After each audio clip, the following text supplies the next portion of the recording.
विद्यानामन्तस्तिमिरमिहिरद्वीपनगरी जडानां चैतन्यस्तबकमकरान्दस्रुतिझरी दरिद्राणां चिन्तामणिगुणनिका जन्मजलधौ निमग्नानां दंष्ट्रामुररिपु वराहस्य भवति शुक्लाम्बरधरं विष्णुं शशिवर्णं चतुर्भुजं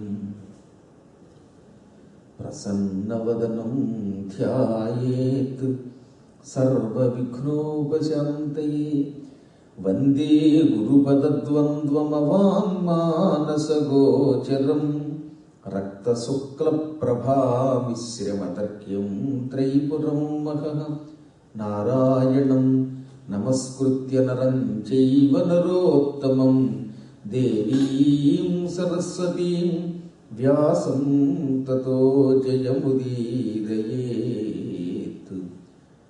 जगद्धात्रीमहं देवीं आदिराधयिषुः शुभां स्तोष्ये प्रणम्य शिरसा ब्रह्मयोनिं सरस्वतीं। మార్కండేయ పురాణ సప్తాహ దీక్షలో అప్పుడే 4 రోజులకు అడుగు పెట్టాం. అందులో భాగంగా అచ్యుతుడు ఈశ్వరుణ్ణి తన తపస్సుతో సంగీత కళతో మెప్పించి తన సోదరుడితో పాటుగా మదాలసకి మళ్ళీ జన్మ ఇమ్మని అడిగాడు. ఆయన ఏం చెప్పాడు, నువ్వు 3 పిండాలు తయారు చేసి అందులో మధ్యమ పిండానికి నమస్కారం చేస్తే నీకున్న పడగల్లో మధ్యలో ఉన్న పడగలో నుంచి నీకు మదాలస కూతురుగా పుడుతుంది. ఈ అస్యతుడి కోరిక ఏమిటి? మదాలస పునర్జీవితురాలవ్వడమే కాకుండా ఇంతకు పూర్వం ఉండేటటువంటి అంటే ప్రాత జన్మలో ఉన్న అనుభూతులు, వాసనలు, జ్ఞాపకాలు ఇవన్నీ మళ్ళీ ఆవిడలో ఉండాలి. సహజంగా పునర్జన్మ ఎత్తగానే పాత అనుభూతులు పోతాయి కనుక, అసలు పూర్వజన్మ జ్ఞానం ఉండదు కనుక ఇప్పుడు కొత్తగా మళ్ళీ ఋతధ్వజుడు ఆ భర్త కాదంటే ప్రమాదం. అందువల్ల యథాతథంగా చచ్చిపోయేటప్పుడు ఆవిడకి ఏ బుద్ధి ఉందో బుద్ధి ఉండాలి. కాకపోతే కొత్తగా ఏం కోరాడు, యోగిని అవ్వాలి, ఆవిడ యోగి మాత అవ్వాలి అనగానే ఆయన తథాస్తు అన్నాడు ఈశ్వరుడు. అందువల్ల మదాలస అతనికి మధ్యమ ఫణము నుంచి పుట్టింది అని నిన్న చెప్పుకున్నాం. ఆయన ఉన్న పడగలో మధ్యలో ఉన్న పడగ నుంచి మధ్యలో ఉన్న పిండానికి నమస్కారం చేయగానే ఈ పిండంలో ఆత్మ ప్రవేశిస్తుంది. ఎప్పుడు గుర్తుపెట్టుకోండి, ఈ ఆత్మ పిండంలో ప్రవేశించి పడగలోకి వెళ్ళి ఆవిడ అతని నోట్లోంచి బయటకు వచ్చింది.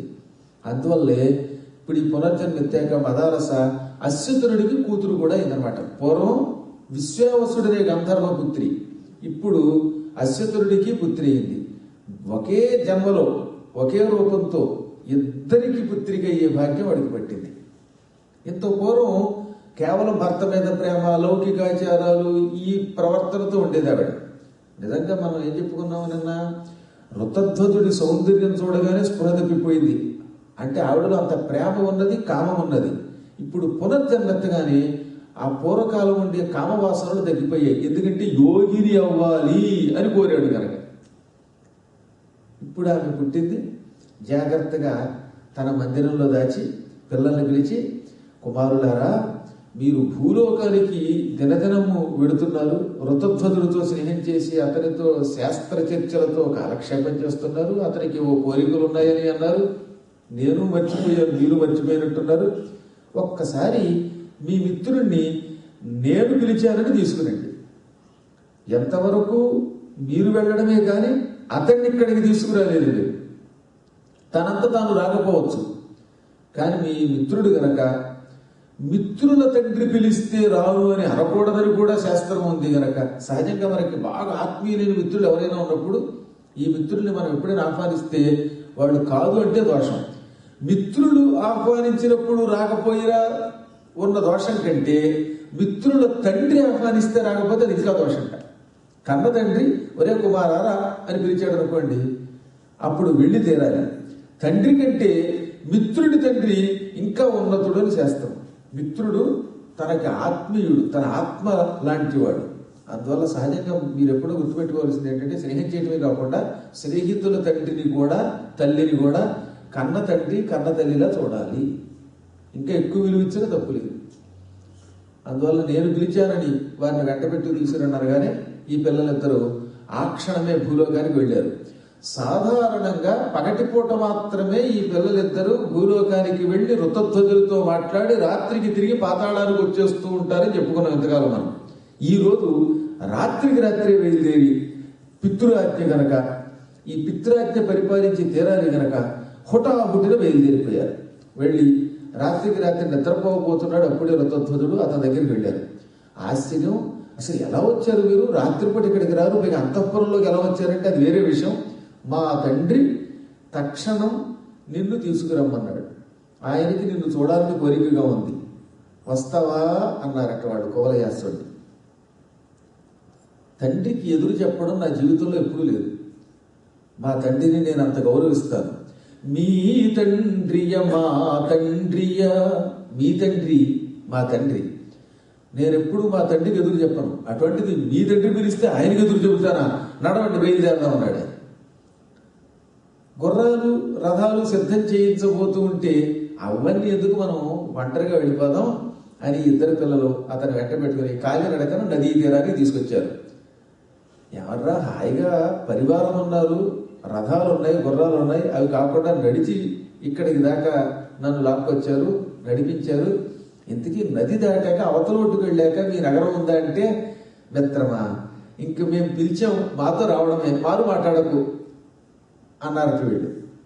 మిత్రుల మాట కాదనలేక అలాగే అన్నాడు. చెరువు రెక్క పుచ్చుకుని నదిలో దింపారు. ఇదేమంటారు నదిలో పుచ్చుకున్నారు మీరు అన్నాడు ఆయన. ఆ నదిలో దిగి దిగడంతో మహావేగంగా ఒక సుడిగుండం ఏర్పడింది. ఆ సుడిగుండా పాతాళానికి వెళ్ళిపోయారు వాళ్ళ మంత్రశక్తితో. పాతాళానికి వెడుతూ ఉండగానే చెరువు రెక్క పుచ్చుకున్న ఈ విప్రకుమార రూపంలో ఉన్నటువంటి వాళ్ళిద్దరూ కూడా 105 పడగలు కలిగిన ఎర్రని పావులుగా మారిపోయారు. అందులో పావుల్లో కూడా కొన్ని తెల్ల పావులు, కొన్ని నల్ల పావులు, కొన్ని బూడిద రంగులో ఉంటాయి. ఇవి ఎర్రని రంగులో ఉన్న అరుణవర్ణంలో ఉన్న సర్పాలు. ఈయనకి మతిపోయి స్వస్తిక చిహ్నములతో ఉన్న పడగలు, అందులో 105 పడగలు, మహాశరీరము, గొప్ప కాంతి, అరుణవర్ణం.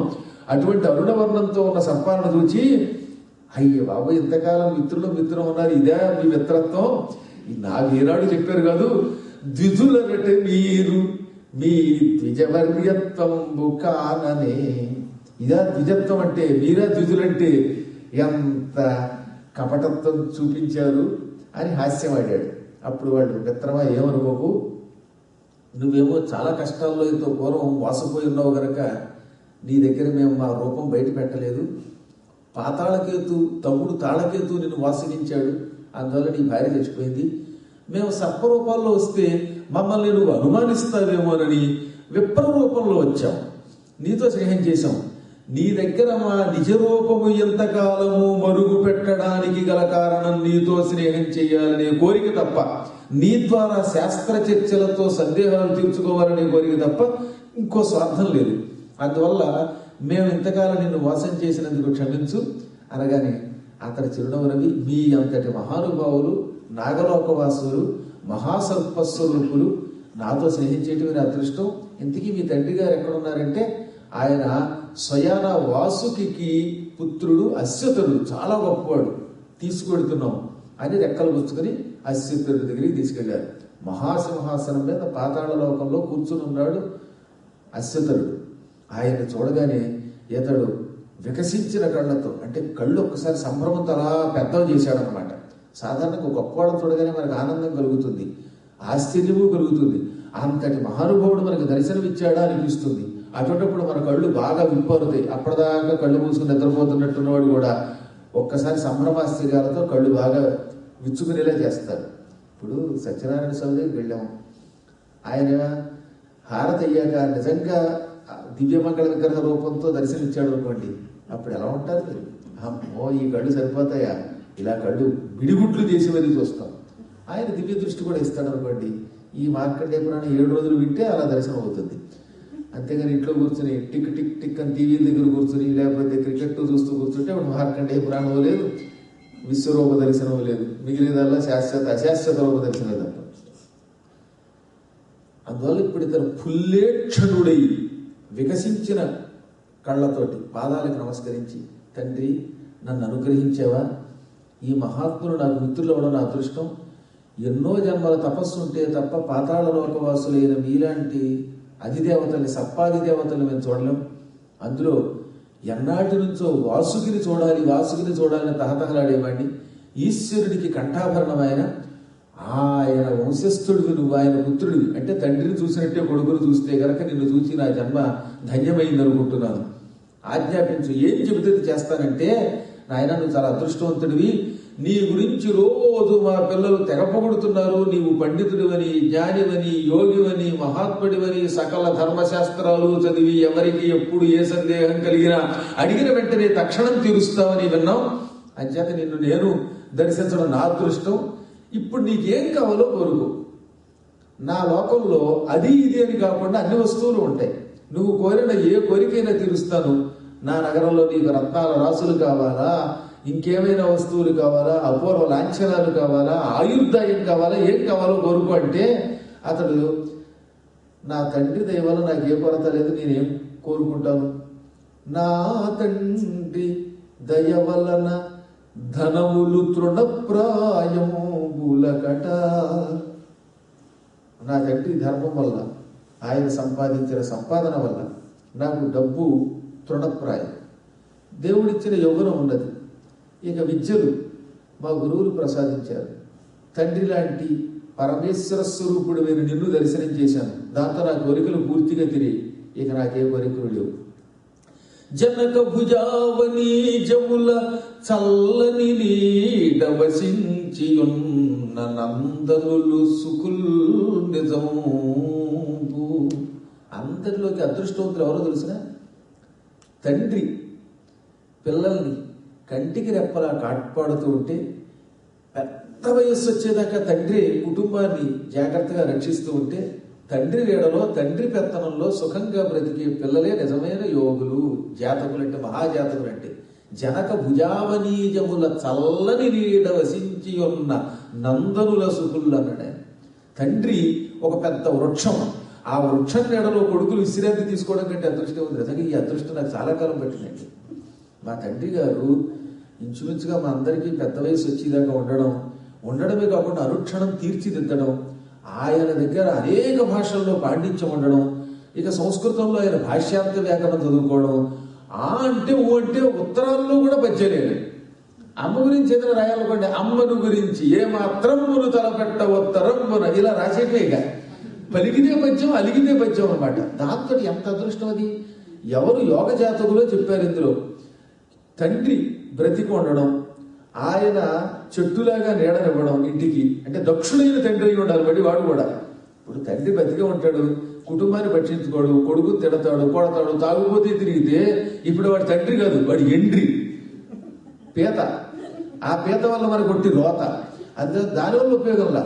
దక్షుడయ్యి ఉండాలి, కుటుంబాన్ని పరిపాలించాలి, ప్రేమగా పిల్లలు చూడాలి. అసలు ఎంత అదృష్టవంతులో చెప్పనంటే, నేను మా నాన్నగారిని తలుచుకున్నప్పుడు మళ్ళీ అయ్యో ఆయన లేరని ఇప్పుడు బాధ కలుగుతున్నమాట. నా జీవితంలో అటువంటి తండ్రి ఉంటాడని ఎక్కడ వినలేదు, చూడలేదు. మరి ఎవరన్నా అదృష్టవంతులంటే తెలియదు. కానీ ఒక్కనాడు కూడా పిల్లల్ని ఒక్కసారి కూడా తిట్టకుండా ఆ మాట గుర్తుపెట్టుకోండి. ఉండే తండ్రి ఎవరైనా ఉంటారా అంటే నేను అనుభవించాను మా నాన్నగారు అన్నమాట. మామూలు సహనం కాదు, ఆ సహనానికి ఇక పరాకాష్ట. మేము 7 అన్నదమ్ములు, అంటే ఒక అక్కగారు 6 అన్నదమ్ములు, 7 పిల్లలు. ఒకడు ఒళ్ళో పడిపోయేవాడు, ఆయన అన్నం తింటే వీపు మీద పడిపోయినా, చంటి పిల్లలలాగా ఉన్న, పెద్దవాళ్ళుగా ఉన్న, ఎప్పుడూ ప్రేమగా పలకరించడమే కానీ తిట్టి అడగరండి. అసలు ఆశ్చర్యం అది. ఇప్పుడు అసలు మనం చూస్తూనే ఉంటాం, పిల్లల్ని పొద్దున సాయంకాలం దాకా తెగ తిట్టేస్తున్నాం. పిల్లలు అలాగే ఉన్నారు, తండ్రులు అలాగే ఉన్నారు. కాలప్రభావం ఇలా ఉన్నదన్నమాట. అందుకని ఇప్పుడు ఎందుకు చెబుతానంటే, ఈ పద్యం చదివినప్పుడల్లా ఆ మహాత్ముడు ఋతధ్వజుడు మా నాన్నగారి కోసం రాసేయడం అనిపిస్తుంది అనమాట. ఆయన ఏమన్నాడు, మా నాన్నగారు దక్షుడు, ఐశ్వర్యం ఇచ్చాడు, ప్రేమతో చూస్తాడు. ఆయన ఒక గొప్ప చెట్టు, ఆ చెట్టు నీడలో సుఖంగా ఉన్నాను నేను. అంచేత మేము కొడుకులో సుఖులం. అంటే తండ్రి సంపాదించి ఇచ్చిన డబ్బుని వ్యర్థం చేసే కొడుకు, భ్రష్టుడే తిరిగేవాడు నీచుడు. కొడుకులు 3 రకాలుగా చెప్పారు. ఉత్తముడు, మధ్యముడు, అధముడు, ఇక ఆఖరణ పరమనీచుడు. వాడు ఈ ముగ్గురు కూడా కేటగిరీలో చేరడట. ఈ ముగ్గురిలో కాకుండా వాడు పరమ నీచుడికి కోవకి చెందినటువంటి వాడు. అందులో ఉత్తముడు అంటే ఎవడు? తండ్రితో సంబంధం లేకుండా తాను పరాక్రమం సంపాదించి, తానే కష్టపడి సంపాదించి తన జీవితాన్ని తన కుటుంబాన్ని నిలబెట్టుకునేవాడు. అంటే తండ్రి మీద ఆధారపడకుండా బతికేవాడు ఉత్తముడు. తండ్రి ఇచ్చిన డబ్బుని కొంచెం అభివృద్ధి చేస్తూ దానితో బతికేవాడు, తండ్రి కీర్తితో బతికేవాడు మధ్యముడు. తండ్రి ఇచ్చిన డబ్బును తగలబెట్టి తండ్రి కీర్తిని పాడు చేసేవాడు అధముడు. ఈ మూడింటికి అతీతంగా ఇక లోకాన్ని సర్వనాశనం చేసే కొడుకులు పరమనీచులు. నా అదృష్టం ఏంటంటే మా తండ్రి గారు ఐశ్వర్యం ఇచ్చారు, కీర్తితో నన్ను పోషించారు. నేను ఆ డబ్బుతోలికి వెళ్లకుండా నేను కూడా విద్యలు సంపాదించాను, నా దారి నేను పైకి వస్తున్నాను, కాబట్టి నాకు కోరికలు లేవు. మా తండ్రి హాయిగా రాజ్య పరిపాలన చేస్తుంటే నేను ఇంట్లో వేళకింతని తింటూ వేదాంత చర్చ, శాస్త్ర చర్చ, ఛందశ్చర్చలతో బతుకుతున్నాను. కాబట్టి ఏ రకంగా చూసినా నేను పరమ భాగ్యశాలిని. నాకు ఇంక వేరే కోరికలు లేవు. నువ్వు తండ్రి లాంటి వాడివి, కోరుకోమంటున్నావు, నీకేదనిపిస్తే అది ఇమ్మన్నాడు ఆయన. అప్పుడు ఆయన చిరునవ్వు నవ్వి, కొడుకులారా, మీ మిత్రుడు మొహమాట పడుతున్నాడు, అతని తరపున పోని మీరేదైనా కోరండి అనగా వాడు ముఖాముఖాలు చూసుకుని, నాన్నగారు మీకు వేరేమేం చెప్పేదే ఉంది, మేము ఎంతో పూర్వమే చెప్పాం, మా మిత్రుడికి లౌకిక వస్తువుల వాంఛ లేదు, కీర్తి వాంఛ లేదు, ఇక ఉన్నదల్లా అతని భార్య శరీరం విడిచిపెట్టింది, విడిచిపెట్టి శరీరం ఎక్కడుందో తెలియని అతని భార్యని బ్రతికించగలిగితే వాడు అది తప్ప మా మిత్రుడికి వేరే కోరిక లేదనగానే ఆయన చిరునవ్వు నవ్వి, చచ్చిన వారిని మగుడగతే వచ్చునే ఎవరికి నైనా. చచ్చిన వాళ్ళని తిరిగి తేవడం ఎవరి వల్ల అవుతుంది? అయినా మీరు అడిగారు కాబట్టి చచ్చిన వాళ్ళని తేలేకపోయినా ఆమె బదులు ఆమె మాయా రూపాన్ని చూపించగలను అన్నాడు ఆయన. అంటే ఒక ఛాయ, ఒక నీడలో ఉండే ఒక మాయ రూపాన్ని చూపిస్తాను, కానీ ఆ మాయ శాశ్వతం కాదు సుమా. తాత్కాలికంగా నీ భార్యని ఏదో గోడ మీద బొమ్మను చూపించినట్టుగా నేను స్వర్గాల నుంచి తీసుకొచ్చి నీకు దర్శనం ఇప్పిస్తాను. ఏమంటావు అనగానే వీడికి మతిపోయి, ఎన్నాళ్ళు అయిపోయింది నా భార్య పోయి, అప్పటి నుంచి ఆమె ముఖం చూడాలని తహతహలాడిపోతున్నాను. ఇప్పుడంటే వీడియోలు ఉన్నాయి కాబట్టి పెళ్ళం పోయినా హాయిగా రోజు చూసుకుంటాడు, ఏదో మంచివాడైతే. అమ్మయ్య పేడ పోయి అనుకున్నవాడు సరే వేరే విషయం. కానీ పూర్వం అలాగదే చిత్రపటాలు చూసుకుని కాలక్షేపం చేసేవారు. అందుకని ఇప్పుడు ఏమన్నాడు, నా భార్య మాయారూపం క్షణం చూసినా చాలు, చూపించు మహాత్మా, అదే నా జీవితానికి గొప్ప వరం అన్నాడు. సరే నాయన, కానీ ఒకటి గుర్తుపెట్టుకో, నేను నీకు చూపించేది మాయారూపం, ముట్టుకుంటే మాయమైపోతుంది అన్నాడు ఈయన. ఏదో ముట్టుకోకుండా దూరం నుంచే చూస్తానండి అన్నాడు ఈయన. వెంటనే ఒక గది దగ్గరికి తీసుకెళ్ళి ఈయన, మాయ ప్రకటించు నువ్వెడ మాయలతో కూడినట్టి మాటలతో వే మాయల మంత్రములుగా, ఏవో మాయ ప్రకటించినట్టు. నిజానికి ఆవిడ బతికించుకున్నాడుగా, అయినా వీడు ఎదురుకుండా అంత తొందరగా బయటపడడం ఇష్టం లేక, ఇదిగో చూపిస్తానే మాయ, హాం హ్రీం ఫట్ అని కొన్ని వెడమాయలు అన్నాడు. అంటే ఏంటనమాట, నిజమైన మంత్రాలు కావు, నిజమైన మంత్రోచ్చారణ చేయవలసిన అవసరం లేదు కనుక. అందుకని ఏవో కొన్ని విచిత్ర మంత్రాలను ఉచ్చరించి, ఇదిగో చూడని తలుపు తీశాడు. చూడగానే నిజంగా చెలికెత్తెల మధ్యలో మదాలస కనపడింది. వీడు ఆశ్చర్యపోయి, హా మదాలస, ఓ ప్రాణేశ్వరి అంటూ వెళ్ళిపోతూ ఉంటే, ఇదో నేను ముందే చెప్పాను మాయమైపోతుంది, ముట్టుకోవద్దన్నాడు. ముట్టుకోకుండా ఆమెను చూస్తూ ఉండలేను అని వెంటనే పాపం ప్రేమ ఆవేశం అయిపోయి, ప్రేమావేశం వల్ల కూడా స్పృహ తప్పిపోతారు. పూర్వకాలంలో భార్యాభర్తల మధ్య ప్రేమ అని ఒకటి ఉండేది. అందువల్ల ఏంటంటే వాళ్ళు ఒకరికొకరు దూరం అయిపోతే డామని స్పృహ తప్పిపోయేవారు అన్నమాట. అంత ప్రేమ. ఇప్పుడు చూసారా మీరు, వీడెక్కడ వాడెక్కడ, వాడు ఆస్ట్రేలియాలో ఒకడు అమెరికాలో ఉన్న భార్యాభర్తలు ఇద్దరు ఎప్పుడో వీరుంటే ఫోన్ చేసుకుంటారు తప్ప ఎవరిదైనా వాళ్ళే. కానీ అసలు ఒక్క 5 నిమిషాలు లేకపోతే ఉండలేకపోతున్నాం బాబు అనేవాడు ఎవరన్నా ఉన్నారా అంటే ఈ యుగంలో వాడు యోగులేమో మరి తెలియదు. కానీ పూర్వకాలంలో మాత్రం భర్తకి దూరం అయితే భార్య, భార్యకి దూరం అయితే భర్త ఎంత గెజగెజలాడిపోయేవారండి అసలు. ఎప్పుడు వస్తాడా అని.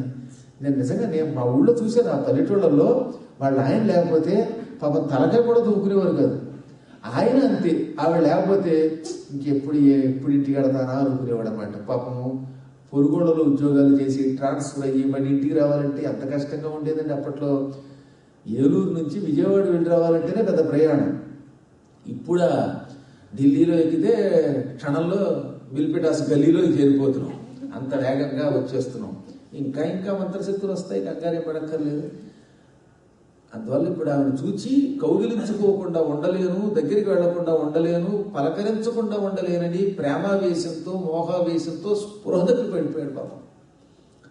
అప్పుడు కాసిన నీడు మీద తల్లి, నాయనాలే ఇదిగో ఈమె నిజంగా నీ భార్య అని జరిగింది చెప్పగానే అతను ఆశ్చర్యపోయాడు. మరి నాన్నగారు ఇందాక మాయ అని ఎందుకు అన్నారు అన్నారు కుమారులు. పిచ్చివాళ్ళలారా, నేనేది అసత్యవాడను, నాగరాజుని, నా నోటి వెంబడి సత్యం కాని మాటలు వస్తాయా, అసత్యపు పలుకులు మృషలు వస్తాయా? కానీ ఎందుకన్నానో తెలుసా? ఈ చరాచర జగత్తంతా మాయా. ఇవాళ నువ్వు భార్య లేక భర్త, కొడుకు, కూతురు, అల్లుడు, ఈ బంధాలతో పిలుస్తున్న వాళ్ళంతా మాయ. ఇప్పుడు ఈమె ఇతనికి భార్య, ఎంతో పూర్వంలో ఎవరో, అప్పుడు కుక్కో పిల్లో మగో ఆడో ఎవరికి తెలియదు. ఇవాళ మళ్ళీ అతనికి బతికించి ఇచ్చాను, కానీ ఈ రూపం శాశ్వతంగా ఉంటుందా? కొద్ది రోజులే, మళ్ళీ ఎప్పుడో ఒకప్పుడు మళ్ళీ శరీరం విడిచిపెట్టక తప్పదు. కాబట్టి ఈ కనిపిస్తున్న చరాచర జగత్తంతా ఇలా ఉండదు, క్షణక్షణము మార్పులకి గురవుతుంది. ఆ తర్వాత ఈ మార్పులతో ఉన్న రూపం మనకి కనబడదు. అందుకని దీనిని మాయా అన్నారు. అందుకని సంసారం ఎప్పుడు మాయా అన్నారు మన వాళ్ళు. మీరు చూడండి, నా చిన్నప్పుడు ఫోటో చూసి ఇప్పుడు నన్ను చూస్తే నిజంగా వీడు ఎవడని అడుగుతారు. మన కళ్ళ ముందే చూస్తున్నాం కదా మనం. ఇప్పుడు ఈయనే ఉన్నారు, ఓ 10 ఏళ్ల వయస్సులో ఉన్నప్పుడు ఆ నల్లని గిరసాల చుట్టూతో నిగనిగలాడుతూ ఎలా ఉండేవారు, ఇప్పుడు ఎలా ఉంటున్నారు. పద్మాకర్ గారి చిన్నప్పుడు ఫోటో ఎలా ఉంది, 6 ఏళ్ల క్రితం ఉపన్యాసానికి వచ్చినప్పుడు ఎలా ఉన్నారు, ఇప్పుడు ఎలా ఉన్నారు, క్రమక్రమంగా మార్పు వచ్చేస్తాయి. ఇప్పుడు కళ్ళు కనపడాలంటే మనం కళ్ళతోడు పెట్టుకోవాల్సి వస్తున్నారు, అక్షరాలు కనపడాల. కొద్ది రోజులు పోయాక ఇంకా బాగా వార్ధక్యంలోకి వచ్చినప్పుడు ఈయనైనా మిల్పిటాస్లో 2015లో మార్కండేయ పురాణం చెప్పారు అనిపిస్తుంది. రూపం అంత మార్పు వస్తుంది. అందువల్ల ఇది మాయ అన్నారు. ఇంకా కొంతకాలం పోయాక మిల్పిటాస్లో పద్మాకర్ గారిని ఒక ఆయన ఉండేవారు. ఆయన ఈ బొమ్మలో ఉన్నారు. ఇప్పుడు ఆయనకి దండే అర్థం, పాప ఆయన ఎంత పురాణాలు 18 పురాణాలు చెప్పారు అంటారు. సృష్టి రహస్యం అది. మీరేం చుచ్చు అన్నా చొచ్చు అన్నా అది జరిగేది అదే. కాబట్టి ఇవాళ ఇక్కడ దండం పెడుతున్నారు, అప్పుడు పటానికి దండం పెడతారు మంచివాళ్ళు అయితే, లేకపోతే వాడు మొహం వాడేవాడు అనుకుంటారు. ఇది శాశ్వతం కాదు కనుక, శరీరం క్షణాలలో శరీరం విడిచిపెట్టేస్తున్నాం కనుక రూపాలు మారిపోతున్నాయి కనుక ఈ మదాలస రూపం మాయ అన్నాను. కాబట్టి నాయన ఎప్పటికీ సంసారము మాయే. కాకపోతే భూలోక వాసులు కొంచెం తక్కువ కాలం జీవిస్తారు, పాతాళ వాసులు అయినా మనం ఎక్కువ కాలం జీవిస్తాం. కానీ మనము కూడా ఈ ప్రపంచ ప్రళయంలో కొట్టుకుపోయేవాడమే. కాబట్టి మాయ కానిది అంతా మాయ. లేనిది ఉన్నట్టుగా కనబడ్డమే మాయ. మాయ అంటే అర్థం వెనక నుంచి చెప్పాలని శాస్త్రం. యా ఏది, మా వద్దో అంటే ఏది లేదో అది ఉంది అనుకోవడం మాయ, అదనమాట. సింహం అంటే ఏమిటనుకుంటారు? హింసా కరోతీతి సింహ, తిరగయ్యాలి. సింహ శబ్దానికి హింస చేస్తుంది కనుక సింహం. అలాగే మాయ అంటే యా ఏది, మా లేదో అది మాయ. ఇలా కొన్ని కొన్ని పదాలు అలా పుట్టుకొచ్చే ఉత్పత్తులు అనమాట. అందువల్ల మాయా రూపమే తప్ప ఇది నిజ రూపం కాదు అనగానే, ఏమైతేనే నా భార్యను బ్రతికించి ఇచ్చారు, మీ రుణం తీర్చుకోలేను అని పాదాలకు నమస్కరించి ఈ ఇద్దరు మిత్రులై నన్ను నా జీవితాన్ని ధన్యం చేశారు. ఆయనకి సెలవు తీసుకుని ఉండలేకపోయాడు. భార్య వచ్చాక ఇక్కడ ఎక్కువగా ఉండలేను, ఈమెతో ముందు మా రాజధానికి వెళ్ళి మా నాన్నగారికి మా అమ్మగారికి ఈ శుభవార్త చెప్పాలి, మా రాజ్యంలో ప్రజలందరినీ సంతోష పరవశుల్ని చెయ్యాలి అని హుటాహుటిన సెలవు తీసుకుని తండ్రి దగ్గరకు వచ్చాడు. ఇక చూడండి, ఆ ప్రజలంతా బ్రహ్మానందం పొందారు కదా. అసలు చచ్చిన వాడు మళ్ళీ బతుకుతారనే మాటే కలలో మాట. అటువంటిది నా కోడలు బ్రతికొచ్చిందని శత్రుజిత్తు కూడా సంతోషించాడు. కొంతకాలం తర్వాత ఎవరికైనా శరీరం విడిచిపెట్టక తప్పదు కదా, కాలధర్మం చేయాలి కనుక శత్రుజిత్ ధాత్రిపతి వెళ్ళిపోయాడు. ఆయన వెళ్ళాక ఋతధ్వజుడు ఇప్పుడు రాజయ్యాడు. కోలయాసుడు అని కూడా అతనికి పేరుని మీకు చెప్పాం కదా నిన్న. ఈ కోలయాసుడు ఋతధ్వజ కుమారుడు మహారాజై పరిపాలించాడు. ఆయనకి కొంతకాలానికి ఒక కొడుకు పుట్టాడు. ఆ కొడుకుకి విక్రాంతుడు అని పేరు పెట్టాడు. వెంటనే మదాలస పక్కనే కూర్చుని ఉంటుందిగా, పేరు పెట్టేటప్పుడు భార్య కూడా పక్కనే ఉండాలి. ఆచమనం సంకల్పం అని అయ్యాక పురోహితులు వారు ఏమిటి పేరంటే ఆ పళ్ళెంలో విక్రాంతం రాయగానే అని ఒక నవ్వు నవ్వింది, ఒక అట్టహాసపు నవ్వు. అంటే మరీ వికట అట్టహాసం కాదు, అతన్ని ఆక్షేపిస్తున్నట్టుగా నవ్వింది. ఈ నవ్వుకి అతను తెల్లబోయి, ఏమిటి ఎప్పుడు నా భార్య ఇలా నవ్వదో, ఇవాళ ఇలా నవ్వింది ఏమిటి అనుకున్నట్ట. ఆ తర్వాత కొడుకుని దగ్గరికి తీసుకుని ఈ కార్యక్రమం పూర్తయ్యాక నామకరణం అయిపోయాక ఒళ్ళో కూర్చోబెట్టుకుని ఎక్కడి జన్మంబులెక్కడి బోధంబులెక్కడి నామంబులేవి నీకు కొర్ర ఏటికి ఈ యుర్విపై నిలచదు. నాయన కుమార, నీకు అసలు పేరేమిటి, ఊరేమిటి, రూపం ఎక్కడ, ఏం చదువుకుంటున్నావు? ఈ లోకంలో ఉన్నవన్నీ భ్రమలు. ఈ శరీరం నీదనుకోకు, ఈ పేరు నీదనుకోకు. ఇలాంటి పేర్లు చాలా మందికి ఉంటాయి. పేరుకి నీకు ఏ సంబంధం లేదు. నా మాట విను. ఈ భూమండలంలో ఎంతకాలం బ్రతికినా ఏమీ లాభం లేదు. ఎన్నాళ్ళు బ్రతికినా సామ్రాజ్యం కొన్నాళ్ళకి. కాబట్టి అన్నీ విడిచిపెట్టు. వైరాగ్యమే నీకు చివరికి మిగిలే ధనం. వైరాగ్యమేవ అభయం అన్నది అని వీడిని రోజు సామ్రాజ్య వ్యామోహం లేకుండా చేసి రోజు వైరాగ్యాన్ని బోధించేది. దాంతో వీడు 12 ఏళ్ళు రాగానే తల్లిదండ్రులకు నమస్కరించి అడవికి పోయాడు, తపస్సుకు వెళ్ళిపోయాడు. ఇదెక్కడ గొడవరా, బంగారంలాగా ఉన్న కుర్రాడు కాస్త 12 ఏళ్ళు రాగానే అడవికి పోయాడని నేను బెంగ పెట్టుకున్నాడు. మీకు ఈ కారణం అర్థమైంది కదా. అశ్వతరుడు యోగిని అవ్వాలి. ఈసారి మదాలస పుట్టేటప్పుడు యోగిని అవ్వాలి, యోగి మాత అవ్వాలి అని వరం కోరుకున్నాడుగా. మరి అందువల్ల యోగికి తల్లి అయిందనమాట. వాడు యోగి అయిపోయి వెళ్ళిపోయాడు. 12 ఏళ్ల కుర్రాడు అలా వెళ్ళగానే మళ్ళీ ఈయన ఇంకో కొడుకు కావాలని కోరుకున్నాడు. మళ్ళీ కొడుకు పుట్టాడు. ఈసారి వాడికి సుబాహుడు అని పేరు పెట్టాడు. మళ్ళీ పక్కన నవ్వింది ఈవిడ. ఈయన ఎగాదిగా చూశాడు. ఈవిడ నవ్విందంటే గొప్ప ములిగిపోతుంది రే బాబు అని. మళ్ళీ ఈ కుర్రాడు ఇలాగే ఒళ్ళో కూర్చోబెట్టుకుంది. నీకు పేరు లేదు, ఊరు లేదు, ఈ సంసారం అంతా భ్రమనాయన, హాయిగా వెళ్ళి తపస్సు చేసుకో అంది. మళ్ళీ వీడు 12 ఏళ్ళు రాగానే అడవికి పోయాడు. ఈయన మళ్ళీ బరువు ఒప్పుకున్నాడు. మళ్ళీ కొడుకుని కన్నాడు. ఈ మూడో కొడుక్కి శత్రువర్ధనుడు అని పేరు పెట్టాడు. మళ్ళీ వీడు పక్కన నవ్వింది. వీడి పని కూడా అయిపోయింది అనుకున్నాడు ఆయన. మూడో కొడుకు కూడా అడవికి పోయాడు 12 ఏళ్ళు రాగానే. ఇప్పుడు 4వ కొడుకు పుట్టాడు. పుట్టాక వాడికి పేరు పెట్టడానికి బదులిన ఇదిగో రమణి, నేను పేరు పెట్టడం, నువ్వు పక్కున నవ్వడం, ఆ తర్వాత వాడు టక్కున అడవికి పోవడం, ఈ షరామామూలు నేను పడలేకపోతున్నాను. నేర నివారమేము రమణి ఇటులర్థిని పేర్లు పెట్టగా వారక నవ్వుచుండెదవ వారణ రీతిని. మేము ఏమీ ఎరగని చదువుకొని పామరును, సామాన్యులు, ఏదో మాకు తోచిన పేరు పెడుతూ ఉంటాం. ఆ పేరు మేము పెట్టగానే మీరేమో పకపకా నవ్వుతారు. మీరు నవ్వారంటే వాడు 12 ఏళ్ళకి కాస్త అడవికి పోతున్నాడు. ఈ పాటలు నేను పడలేను, ఈ అగచాట్లు నేను పడలేను. నువ్వే ఈసారి పేరు పెట్టు. నీ పేరు బలం వల్లైనా వాడు కాస్త రాజ్య పరిపాలన చేస్తాడు, నాకు సహాయం చేస్తాడు అనగానే, సరే మహారాజా మీరు అలా అన్నారు కదా, వీడికి అలర్కుడు అని పేరు పెడుతున్నాను అన్నది. ఈయన పక్కపక్క నవ్వాడు. అలర్కుడు అంటే పిచ్చెక్కి వీధుల్లో తిరిగే కుక్క అని అర్థం, పెచ్చ కుక్క అని అర్థం. అందంగా ఉంది కానీ పేరు, అందుకని బాగుందని ఇంటికి వెళ్ళాక అలక్క అలక్క అనమాట మీ పిల్లలు. అది వాడి పాడైపోయినట్టు. కొన్ని పేర్లు మరీ ఉంటాయి తమాషగా చూడడానికి. ఆ పేరు పెట్టుకున్న వాడి పేరు మాత్రం అంతే సంగతి. అందుకని అలర్కుడు అనగానే ఈయన పక్కపక్క నవ్వి, సుందరి నువ్వు మహాపండితురాలు, అందులో సందేహం లేదు. నాకంటే నువ్వే 7 ఆకులు ఎక్కువ చదివావు, అందుకే నాకు విడాకులు ఇవ్వకుండా నాతో పాటు హాయిగా సుఖంగా ఉంటున్నావు, కాదన్నావు. కానీ ఇంత పూర్వం నేను పెట్టిన పేర్లు విని నవ్వావు. ఇప్పుడేమో నువ్వు అలర్కుడు అని పేరు పెట్టావు. ఆ పేర్ల కంటే ఈ పేరు ఎంత గొప్పగా ఉందో, ఇందులో ఉన్న పరమార్థం ఏమిటో, అందులో ఉన్న అపరమార్థం దోషం ఏమిటో చెప్పు అనగానే, వ్యవహారార్థము నామములవనీశ్వర. సహజంగా లోకంలో ఎవరికైనా పేరు ఎందుకు పెడుతున్నాం అంటే వాడిని ఈ పేరుతో పిలవడానికి ఒక వ్యవహారం కోసమే. కానీ పేరు పెట్టిన వాళ్ళు అంతా అలా ఉంటారా స్వామి? ఏదో తోచిన పేరు పెడుతున్నాను తప్ప. మీరు పెద్ద కొడుక్కి విక్రాంతుడు అని పేరు పెట్టారు. ఒక చోటి నుండి వేరొక చోటికే గుట క్రాంతినా బరగు, ఆ క్రాంతి లేని వానికి విక్రాంతుడను పేరదేల. చాలా గొప్ప శేషవచనం అడిగింది. ఒక చోటి నుండి వేరొక చోటికే గుట, ఒక చోటి నుంచి మరొక చోటికి నిరంతరం ప్రవహించే వ్యక్తిని, వెళ్ళేవాడిని క్రాంతి అంటారు. క్రాంతి అంటే అర్థం ఏంటంటే ఒక చోటు నుంచి మరో చోటికి వెళ్ళమాట, one place to another place. అది కూడా ఒకరోజు కాదు, అస్తమాటు వెళ్ళాలి. నిజం చెప్పాలంటే నదీ ప్రవాహానికి మాత్రమే క్రాంతి అనే పేరు చెల్లుతుంది. మనం రోజు అనుక్షణం ఓ చోటు నుంచి ఓ చోటుకి వెళుతున్నామా? వెళ్ళడం లేదు.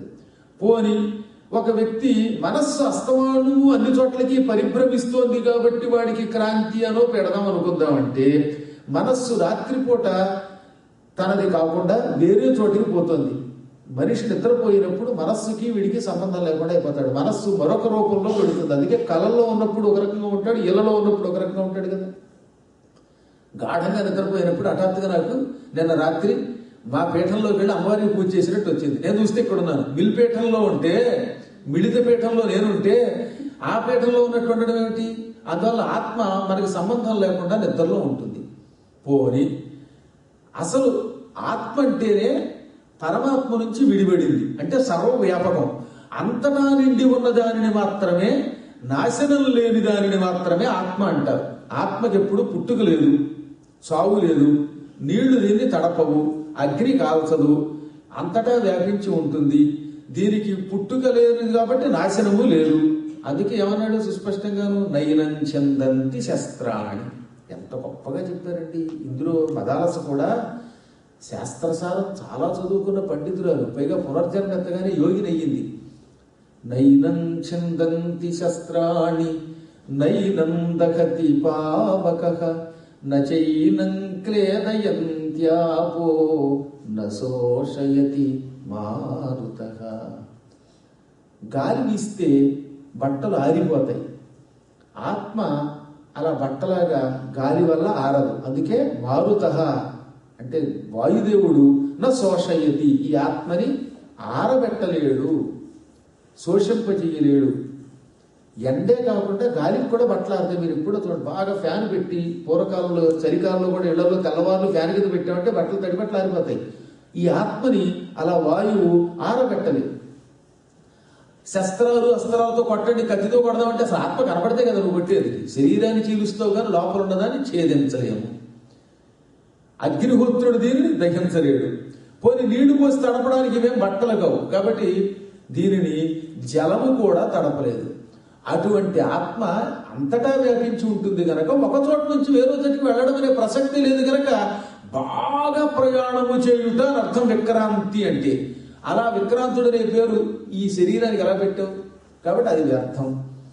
ఇంకా రెండో వాడికి సుబాహుడు అని పేరు పెట్టావు, గొప్ప బాహువులు కలిగిన వాడని. గొప్ప బాహువులు అంటే నీ దృష్టిలో శత్రువుల్ని యుద్ధం చేసి చంపడానికి పనికొచ్చే బలమైన చేతులని. కానీ నిజానికి సుబాహుడు అంటే నిరంతరం దానము చేసేవాడు, నిరంతరం యజ్ఞాల క్రియాల్లో ఉండేవాడు, నిరంతరం పవిత్ర కార్యక్రమాల్లో ఉండేవాడు అని అర్థం. వాడు రేపొద్దున యజ్ఞమే చేస్తాడో రాజ్యం మీద ఉంటే, రాజ్యాన్ని పరిపాలిస్తే, లేక శత్రువులనే చంపుతాడో, లేక ఇంకేం చేస్తాడో. ఈ చేతితో కేవలం యజ్ఞములే చెయ్యలేము, అన్నము తింటాము, ఒక్కొక్కప్పుడు ఇతరులు కొడుతూ ఉంటాం, తిడుతూ ఉంటాం. అటువంటి వాడు స్వభావుడు ఎలా అవుతాడు? వాడు అదృష్టం బాగుండి మంచివాడైతే పర్వాలేదు, కానీ ఒక్కొక్కప్పుడు ఇతరులను శిక్షించడానికో, ఇతరుల దగ్గర దొంగతనానికో, ఇంకేవో పనికి మాలిన పనులకో చేతులను వాడేవాడు స్వభావుడు కాలేడు. ఇంకా మూడో వాడికి శత్రువర్ధనుడు అని పేరు పెట్టావు. ఈ సృష్టిలో అసలు శత్రువు ఎవడు, మిత్రుడు ఎవడు? అంత భ్రమ. మనము మన మనస్సంకల్పంతో ఒక్కొక్క వ్యక్తిని చూచి రాగం పెంచుకుని ఇతడు మిత్రుడని, ఒక్కొక్కడి మీద ద్వేషం పెంచుకుని వీడు శత్రువు అని అంటున్నాం. కానీ నిజానికి ఈ సృష్టిలో ఎవరూ మనకి శత్రుడు లేడు, మిత్రుడు లేడు. అంతా కర్మ వల్ల వస్తున్నదే, మనము సృష్టించుకుంటున్నదే. ఎవడికెవడు శత్రువు కాదు, ఎవడికెవడు మిత్రుడు కాదు. అసలు శత్రువులంటూ ఉంటే కదా మర్దించేందుకు. లోపలున్నాయి అసలు శత్రువులు. కామ క్రోధ లోభ మోహ మదమాత్సర్యములనే భయంకరమైన 6 శత్రువులు. ఈ 6 శత్రువుల్ని శిక్షించలేము మనం ఎప్పటికీ. మీరు ఎన్ని గింజుకున్నా ఈ 6 శత్రువుల్ని ఎవ్వరూ ఎప్పటికీ జయించలేరు. కొంచెం అదుపులో పెడతాం అంతే. కొన్ని కోరికలు పైకి చెప్పలేము, లోపల ఉంటాయి. మొత్తం ఒక్కసారిగా కాలిఫోర్నియా అంతా నా కాళ్ళ మీద పడిపోతే బాగుండు, కొన్ని కోట్లు డాలర్లు వచ్చి పడిపోతే బాగుండు అని కోరుకుంటాడు అనుకోండి. అది పైకి చెప్పలేడు, కానీ లోపల ఉంటుంది. వీడికి కామం ఎక్కడ తెచ్చింది? అప్పుడు కోరిక ఉంది కదా. క్రోధం లేకుండా ఎక్కడ ఉంటాడు? నటిస్తాడు. ఒక్కొక్కప్పుడు క్రోధమును బయట పెట్టుకోవడానికి వీలు కాదు కాబట్టి అప్పుడప్పుడు నాకు కూడా ఈ తలుపులు డామ్ డామ్ అని తీస్తున్నప్పుడు కొంచెంగా వస్తుంది, కానీ నేను బయటపడను. పోన్లే పాప వాళ్ళే మారుతారు లేనని నేనే క్రోధిస్తే కొంచెం కోపగించి చెప్పిస్తే ప్రమాదం కనుక. మీకు కూడా అలాంటి క్రోధాలు ఉంటూనే ఉంటాయి. కారు వేగంగా వెళ్లకుండా ట్రాఫిక్ జామ్ అయితే ముందు వాడు కదలట్లేదు అని కసి వచ్చేయచ్చు ఒక్కోసారి. లేదా పిల్లలు అలా చేస్తే కొట్టాలని పెంచవచ్చు. ఇంకేదో రకంగా ఎప్పుడో ఒకప్పుడు ఏదో సందర్భంలో క్రోధం రాకుండా ఉండేవాడు ఉండడు. కాబట్టి అసలైన క్రోధమనే శత్రువుని జయించకుండా శత్రువర్ధనుడు అనే పేరు ఎలా పొందుతాం? ఇంకా లోభం, ఎన్ని చెప్పినా అన్నిటికంటే భయంకరమైనది లోభం. లోభశ్చే రగుణేనకి, ఒక్క లోభం ఉంటే ఇంక దుర్గుణములు వేరే ఉండక్కర్లా. పిసిరిగొట్టుతనం వల్ల ఇలా జేబులో చెయ్యట్టి తీద్దాం అనుకుని చచ్చినది కూడా బయటికి పోయేవాళ్ళు ఎంతమంది లేరు. కాబట్టి యావత్ జీవితము లోభాన్ని జయించలేరు. ఇంకా మదం, నా అంతటి వాడు లేడనేటటువంటి విర్రవీగుడితోటి తనను తానే ఆత్మ ప్రశంస చేసుకుంటూ మదానికి గురవ్వకుండా ఉండడం అసంభవము. ఇక మోహం, ఈ సృష్టిలో మానవుడై పుట్టాక భార్య అని లేక భర్త అని పిల్లలని బంధువులని ఇల్లని వీటి మీద ప్రేమ లేకుండా వీటి మీద వ్యామోహం లేకుండా ఉంటాడు. ఎప్పుడు ఉపన్యాసం అయిపోతున్నా వాడి ఇంటికి వెళ్ళిపోయి హాయిగా వేళకి తిని మంచం మీద పడుకుందామా అనే కోరిక ఆఖరికి ఇంత పురాణం వింటున్న మీలాంటి జ్ఞానులకు కూడా ఉంటుందంటే ఇక సామాన్యుల సంగతి చెప్పేదేముంది. కాబట్టి మోహము లేకుండా ఈ చరాచర జగత్తులో ఒక్కడు కూడా ఉండలేడు. మాత్సర్యం అనేది ఇంకా గొప్ప మత్స. పక్కవాడిని 10 సార్లు పొగిడారంటే రోజు ఉపన్యాసంలో వాడి పేరే చెబుతున్నారు, నా పేరు చెప్పట్లేదేం అనేవాళ్ళు కూడా ఉన్నారు కొన్ని చోట్ల. మీరు అంటలేదు కాబట్టి మంచివాడు కానీ. కాబట్టి ఈ 6 శత్రువులని బ్రతికున్నంతకాలం జయించలేము. వీటిని సంపూర్ణంగా జయించడం ఒక్క పరమాత్మ వల్ల తప్ప ఎవరి వల్ల కాదు. కాబట్టి శత్రువులను మర్దించిన వాడు అలా అవుతాడు. ఇవన్నీ వ్యవహార నామములు. అలాగే నేను కూడా పిచ్చికొక్కన్నాను. నిజంగా మానవుడు పిచ్చికొక్కే. ఎందుకని?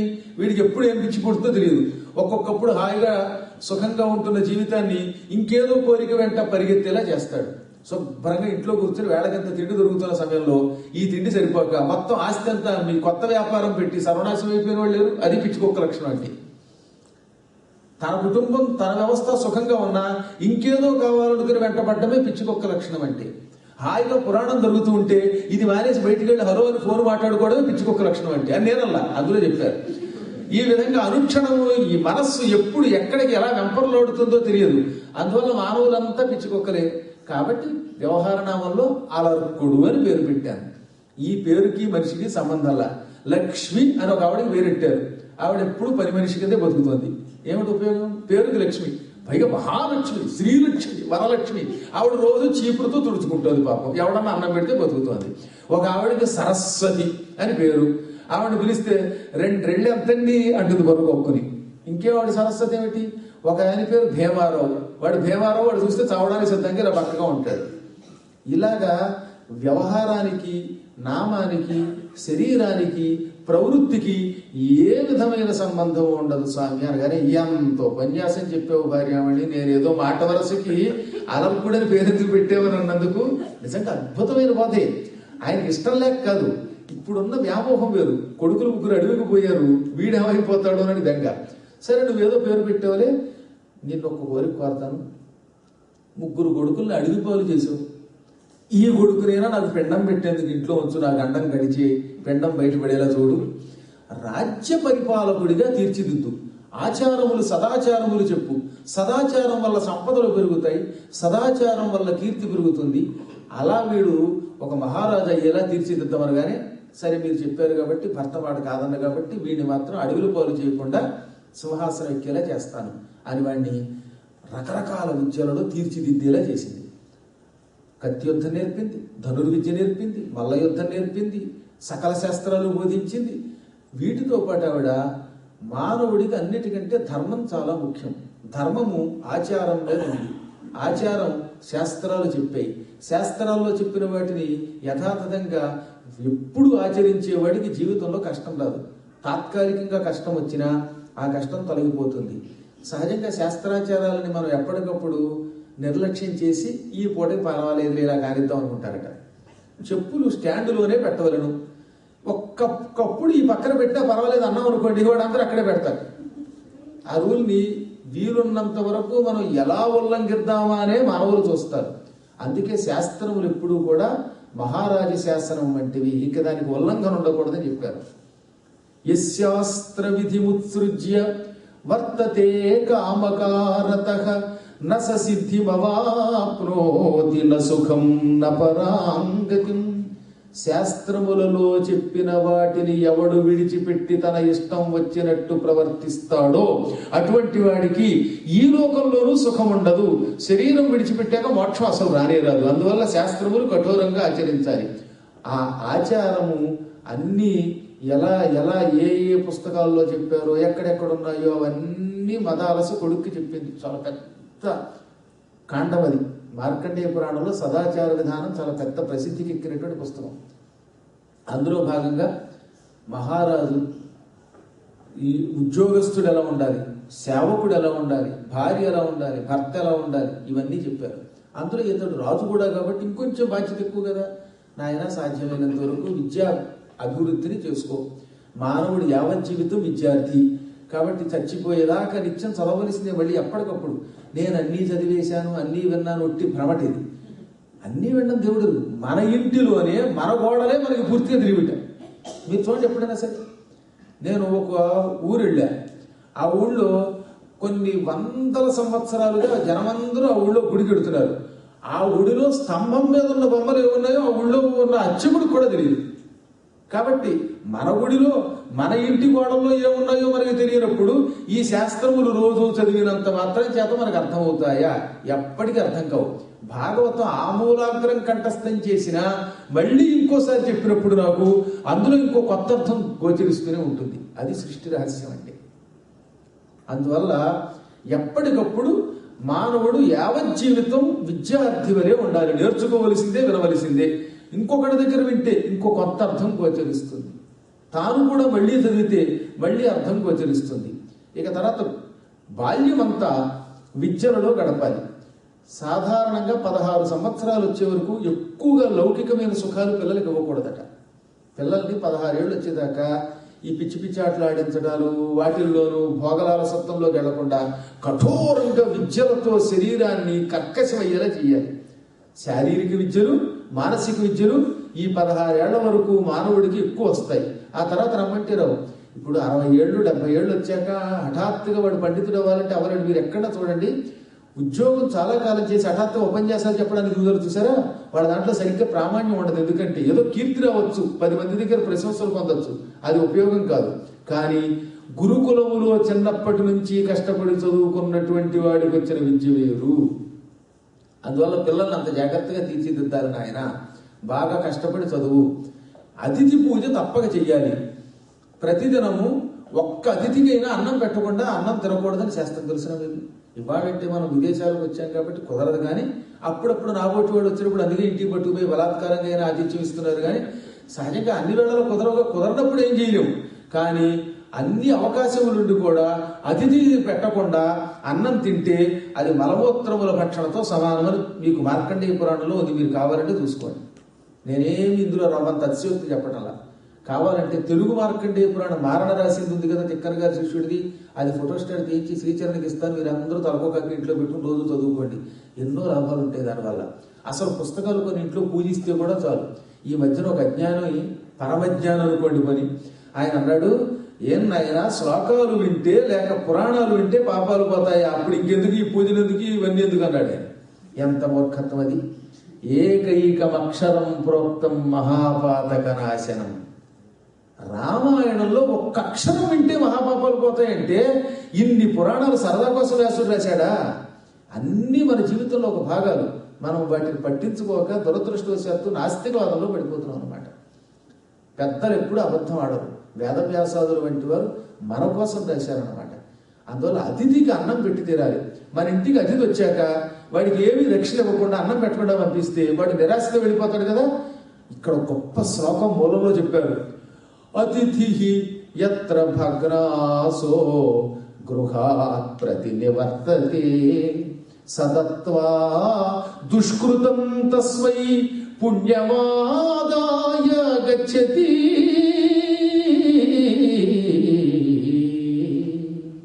అతిథి మన ఇంటికి రాగానే వాడిని ఎంతో కొంత ఆదరించి, మన ఊరు వచ్చాడు లేక మన ఇంటికి వచ్చాడు, మన పేటకు వచ్చాడు, మన గుళ్ళోకి వచ్చాడు అని గ్రహించి వెళ్ళి అతన్ని ఏదో రకంగా ఆదరించి ఏదో ఒకటి ఇవ్వాలట. అలా ఆదరించకపోతే అప్పటి వరకు అతని దగ్గర ఉన్న పాపాలన్నీ మనకి ఇచ్చేసి మీ ఇంటికి వచ్చిన అతిథి తన పాపాలు మీకు ఇస్తాడు. సదత్వ దుష్కృతం తస్మై, పాపం వీడికి అంటగట్టి వీడింతవరకు చేసిన పుణ్యం చచ్చి చెడు ఏదో ఇంత చేస్తాడుగా. వీడు చేసే పుణ్యం అంతా ఈ కలియుగంలో మానవుడు అన్నాక. నేను మీలాంటి జ్ఞానం గురించి చెప్పట్లా, మీరు మహాత్ములు, మీరు తెగ చేసి ఉంటారు పుణ్యం. ఈ పుణ్యం కొట్టుకుపోతాట. సదత్వా దుష్కృతం తస్మై, అతనికేమో పాపం అంటగడతాడు, పుణ్యం ఆదాయ, వాడి పుణ్యం వీడు పట్టుకుని గచ్చతి వెళ్ళిపోతాడు. అందువల్ల ఇంటికి వచ్చిన వాడిని ఏదో రకంగా మనం సత్కరించాలి, ఎంతో కొంత పెట్టాలి. అతిథికి అన్నం పెట్టేటప్పుడు కులమతాలతో సంబంధం లేదని చెప్పాడు ఇక్కడ సుస్పష్టంగా. అతిథిన్ కాల సమాగతున్ ఘనబుభుక్షార్తున్ పతిశ్రాంతు ఆతత మార్గోత్థత ధూళి ధూసరిత గాత్రస్వేద బిందూత్కరాన్వితు అజ్ఞాత కులాభిధానుగని. అజ్ఞాత కులాభిధానుగను అనే మాట మనం జాగ్రత్తగా వినాలి, చర్చించాలి. ఒక వ్యక్తి భోజన సమయానికి మన ఇంటికి వచ్చాడు. కాల సమాగతుడు అంటే సరిగ్గా భోజన సమయానికి అక్కడికి రాగానే వాడి శరీరం అంతా చెమటతో ఉన్నా, ప్రయాణం చేసి అలసిపోయి ఉన్నా, వాడికి మంచి బట్టలున్నా లేక దరిద్ర బట్టలున్నా, వాడు ఎలా ఉన్నా వాడిని పట్టించుకోకుండా అతడినే విప్రుడు అనుకో, అతడే ప్రజాపతి అనుకో, అతన్నే విష్ణు అనుకో, ఇంటికి పిలిచి భక్తితో అతనిని ఆదరించి, పండితుడైతే పాద ప్రక్షాళన చేసి, పండితుడు కాకపోతే సామాన్యుడైతే కనీసం ఆసనం ఇచ్చి కూర్చోబెట్టి అన్నం పెట్టి పంపించాలి. ఒక ముద్ద పెడితే దానికి భిక్ష అని పేరు, 4 ముద్దలు పెడితే కడిది అని పేరు, 8 ముద్దలు పెడితే మంచి భోజనం అని పేరు. విందు భోజనం అని అంటమే, మహాభోజనం అని పిలుస్తున్నామే, అది వాడు అడిగిన ఆహారం పెడితే అది భోజనం, విందు భోజనం అవుతుంది. రసభోజనం మనకి తోచిన దానిని బట్టి ఉన్నంతలో ఏదో రకంగా వారిని గౌరవించి తీరాలి. అటువంటి వాడి జీవితమే ధన్యం. వాడికి జీవితములో ఎప్పుడు ఎక్కడికి వెళ్ళినా వేళకింత ఆహారం లభించి తీరుతుంది. ఇతరులకు ఆహారం పెట్టడం ఉందే, ఇవాళ మన ఇతరులకు ఇచ్చే ప్రతి వస్తువు గోడకు కొట్టిన వజ్రం మళ్ళీ మన ఇంట్లోకి వచ్చేదని గుర్తుపెట్టుకోండి. ఎంత వేగంతో కొడతావు అంతకు రెట్టింపు వేగంతో తిరిగి వస్తుంది. బంతి అయితే కొట్టినంత వేగంతో వెనక్కి వస్తుంది గోడకి. కానీ పుణ్యం అలా కాదు. వాడికి నువ్వు ఇవాళ 1 రూపాయి దానం చేస్తే కొన్ని 100 రెట్ల రూపంలో తిరిగి వస్తుంది. సమయానికి తిరిగి మనల్ని అనుగ్రహిస్తుంది. కాబట్టి దానం గొప్ప పుణ్యం అన్నారు. అసలు ధనమునకు 3 లక్షణములు: దానం, భోగంచ, నాశంచ, త్రీణ్యేవచ ధర్మాని. 3 ధర్మములు ఉన్నాయి ధనానికి. ముందు దానం, అది చాలా గొప్పది. డబ్బున్నందుకు ఒకటి ఏమిటి, దానమైనా చెయ్యి, లేదా భోగం నువ్వు అనుభవించు. ఈ 2 కాకపోతే 3వది నాశనం, తప్పదు, ఎవడోడు పట్టుకుపోతాడు. ఇందులో నాశనం అధమం, నువ్వు భోగించడం కొంతవరకు మధ్యమం. ఇతరులకు ఇచ్చిన దానం ఉందే అది మాత్రమే శాశ్వతంగా మన వెంట వస్తుంది. ఇది మన పాలి సంపద అన్నమాట. అందుకే జ్ఞానులు ఎంతో కొంత దానం చెయ్యాలని ఆయన, కనీసం 8వ భాగం నీ ఆదాయంలో నువ్వు ప్రజలకి దానం చెయ్యి, మిగతాది దేశ రక్షణకి వినియోగించాలి. రాజు కాబట్టి 8వ భాగం దానం చెయ్యాలి. ఇక అన్నిటికంటే ఎట్టి పరిస్థితుల్లో సంధ్యావందన కార్యక్రమం ప్రతి వ్యక్తికి ఉంటుంది. కాకపోతే యజ్ఞోపవేతం ఉంటే ఒక విధానం, లేకపోతే మరొక విధానం తప్ప సంధ్యావందనం అందరం చేయవలసింది. సూర్యోదయ సమయమునకు యథా అరుణోదయ వేళాయాం అని మూలం. అరుణ ఉదయం అయ్యే సమయమునకల్లా స్నానములు పూర్తి చేసుకుని అర్ఘ్యప్రదానం చేయవలసిందే అని మదాలస దత్తాత్రేయుడు చెప్పిన మాటల్ని అలర్కుడికి చెప్పింది. అనుక్షణం మనం దానికి ఎక్సెప్షన్స్ ఇచ్చుకొని కాలాతీత ప్రాయశ్చిత్త అర్ఘ్య ప్రదానం గరిషే రోజు ఇక అలవాటైపోవడం అనమాట. రోజు కాలాతీతమేనా? భోజనం దగ్గర కాలాతీతం ఉండదా? హాయిగా నిద్రపోవడానికి కాలాతీతం ఉండదా? దేనికి కాలాతీతం ఉండదు. ఒక్క సంధ్యావందనం దగ్గర మాత్రం పాప ఆవిడ మాట్లాడదగ్గర గాయత్రీదేవి అనుకుని దానికి ఎక్సెప్షన్ అనమాట. వీడు పర్వాలేదని చెప్పారండి, ఆలస్యం అయితే ఇంకోసారి ప్రాయశ్చిత్తానికి ఇచ్చేస్తే చాలు అని. అప్పుడు అక్కడికి వెళ్ళాక కూడా ప్రాయశ్చిత్తంగా, నాయన నిత్యం ప్రాయశ్చిత్తం అన్నావు కదరా, నీకు కూడా ప్రాయశ్చిత్తం రా, నీకు 4 దెబ్బలు కొడతారు. ఎట్టి పరిస్థితుల్లో ఏమిటి కమ్మూలిపోయేది నీకు? అసలు కావాలంటే మళ్ళీ పడుకోమన్నారు. సూర్యోదయ సమయంలోకి లేచి అర్ఘ్యం ఇచ్చేసి సంధ్యావందనం చేసి అప్పుడు మళ్ళీ పడుకుని కావాలంటే మిగతా అర్చన చేసుకో. సంధ్యావందనం దగ్గర మాత్రం విరహాయింపు అసలు ఎక్కడా లేదు. ఒక్క తీవ్రమైన అనారోగ్యం ఉంటే తప్ప. ఆ మాట కూడా సుస్పష్టంగా చెప్పారు. కాబట్టి సంధ్యావందనములు చెయ్యి. ఇంకా మలమూత్ర విసర్జన ఎలా చెయ్యాలి, ఎలా బ్రతకాలో చెప్పారన్నమాట. ఇందులో అనుక్షణం సూర్యుడు ఉదయించిన కాలం నుంచి అస్తమించే కాలం వరకు ప్రాతకాలం, అది పగలు. అస్తమించిన తర్వాత మళ్ళీ సూర్యోదయం వరకు రాత్రి కదా. దివసం గునురేయు పురీషమూత్ర సజ్జనము కుబేర దక్షిణ దిశాముఖతంతగునాచర్యం. ఇవి చాలా గొప్ప ధర్మాలండి. విను పై చీరలేక సుర విప్రుల అర్చన చేయరాదు. పైన ఒక కండువా లేకుండా బ్రాహ్మణుడిని కానీ దేవతల్ని కానీ పూజించకూడదు. అందుకే పూర్వకాలంలో పైన ఉత్తరీయం వేసేవారు, శాలువయో ఏదో ఒకటి. ఒక్కొక్కప్పుడు ఏమీ లేకుండా గుళ్ళోకి పెడితే ఒక కర్చీఫ్ భుజం మీద వేసేవారు, గుర్తుందా? అది కూడా ఎడమ వైపు గుర్తుపెట్టుకోండి. కుడివైపు వేస్తే ఉపయోగం లేదు. వాడు కుడివైపు వేసినటువంటి వస్త్రం ఉత్తరీయం అది పూజకి పనికిరాదు. ఎడమ వైపున లేదా ఇలా రెండు వైపులా కండు ఉంటే పర్వాలేదు. పైన ఒక శాలువాయో ఏదో ఒకటి లేకుండా, పై చీర లేకుండా సుర విప్రుల అర్చన చేయరాదు. దేవతలని విప్రులని పూజించకూడదు. భోజన వనరింపరాదు. అన్నం కూడా తినకూడదు. అందుకనే ఈ మధ్యలో ఒక ఆయన అన్నాడు, మేము మంచి కోటు కూడా వేసుకు అన్నం తింటున్నాం కదండి. ఒక వస్త్రం ఏంటండి, చాలా వస్త్రాలు ఉన్నాయి. నువ్వు కోటు వేసుకుంటే అది వస్త్రం కాదు. ఆ కోటు వేసుకున్నా వేసుకోకపోయినా నువ్వు వివస్త్రుడి కిందే లెక్క.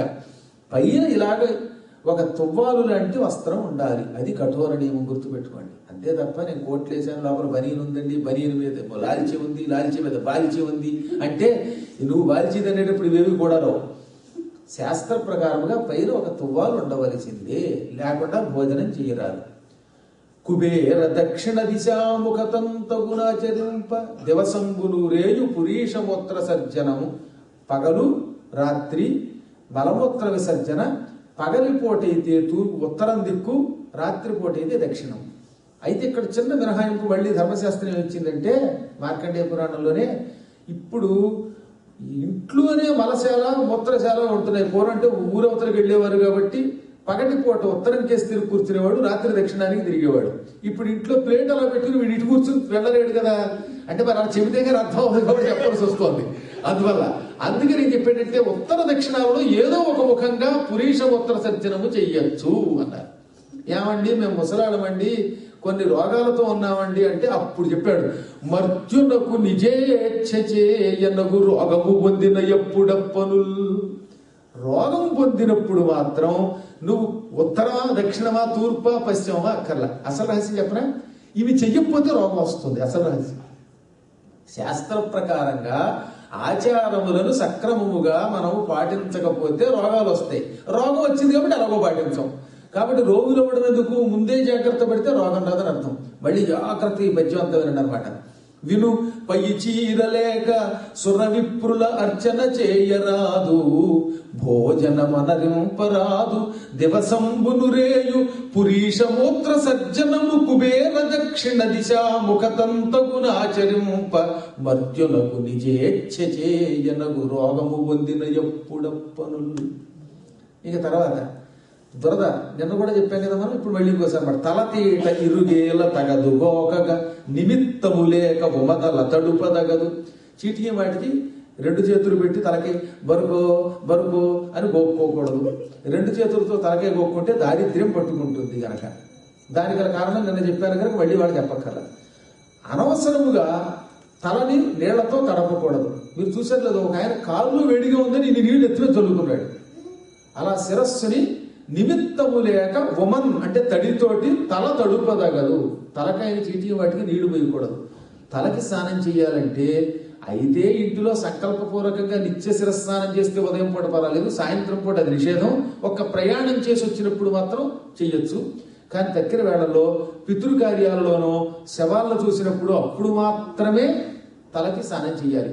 స్నాయీత చైలవాన్ ప్రాజ్ఞ కటభూమి ఉపేత్యచ అని మూలం. శ్మశానానికి వెళ్ళగానే ఇంటికి రాగానే చైలవాన్ కట్టిన గుట్టలతో కలిసి స్నానం చెయ్యాలి. ప్రాజ్ఞ అన్నాడు అంటే చేస్తే వాడు పండితుడు, లేకపోతే వాడు అపండితుడు. ఎప్పుడు శ్మశానానికి వెళ్ళినా ఇంటికి రాగానే కట్టుగుట్టలతో, గుట్టలు ఎప్పకూడదు. మళ్ళీ ఈ గుట్టలు తీసి ఉతకవేవు నేను తువ్వాలు కట్టుకు స్నానం చేస్తానంటే అది స్నానం అవ్వదట. కాబట్టి కట్టుకున్న గుట్టలతో స్నానం చేయాలి. ఈ మధ్యన ఈ అనుమానాలు ఎందుకు వస్తాయో తెలియదండి. అందుకే చెబుతున్నాను అనమాట. ధర్మ సందేహాలకు ఉత్తరం రాశాడు ఒక ఆయన. ఏమంటే జేబులో డబ్బులు ఉంటాయండి, నాకు 100 రూపాయలు కట్ట, ఈ కట్టతో స్నానం చేయాలా అన్నాడు ఆయన. అంటే కట్టుగుట్టతో అన్నాం కాబట్టి. బట్టతో అన్నారు కానీ కట్టతో అన్నా. కట్ట నాకు ఇచ్చేవాళ్ళు లేదు, నష్టమేమిటి, నేను పట్టుకుంటాను కాసేపు. అయితే బట్ట కట్ట ఈ రెండింటికి వాళ్ళ అనుమానం ఎందుకు? శ్రాయిత చైలవాన్ అంటే బట్టలతో పాటు అని అక్కడ అర్థం అనమాట. అంతేగాని లోపల డబ్బులు తీసి పక్క పెట్టకూడదు, లేదా ఉంగరం తీసి పక్క పెట్టకూడదు అని ఏమనలేదు. ఇవన్నీ లేని భ్రమలు. ఒక్క వస్త్రములు మాత్రం లోపల ఎన్నున్న అన్ని బట్టలతో వెలుగు చేయాలి. అది బనీరు కూడా తీయకూడదు అనమాట. ఈ విధముగా కట్టుబట్టలతో స్నానము చెయ్యాలి. ఈ నియమములు జాగ్రత్తగా పాటించాలి. కాలుని కాలు మీద వేసి రుద్దకూడదు. పూర్వకాలంలో కాళ్ళకి బురదంటిది కూడా చేత్తో కడుక్కోరని అయినది. అంతేగాని కాలు మీద కాలేసి తప్పకూడదట. ఈ ఉపన్యాసాల్లో కుర్చీలో కూర్చుని మీరు కొంతమంది చూసారు, ఇళ్ళల్లో కాళ్ళు ఊపుతూ ఉంటారు. ఇలా కాళ్ళు ఊపడం కూడా దరిద్రం, మహాపాపాలు.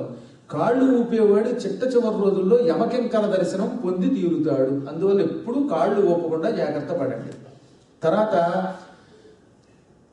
తగదన్యు చెందెంబు ధర్యంప, ఒకడు యజ్ఞోపేత ఒకటి తీసేసి పక్కన చిరక్కొయ్యకి తగిలించి ధరించకూడదు.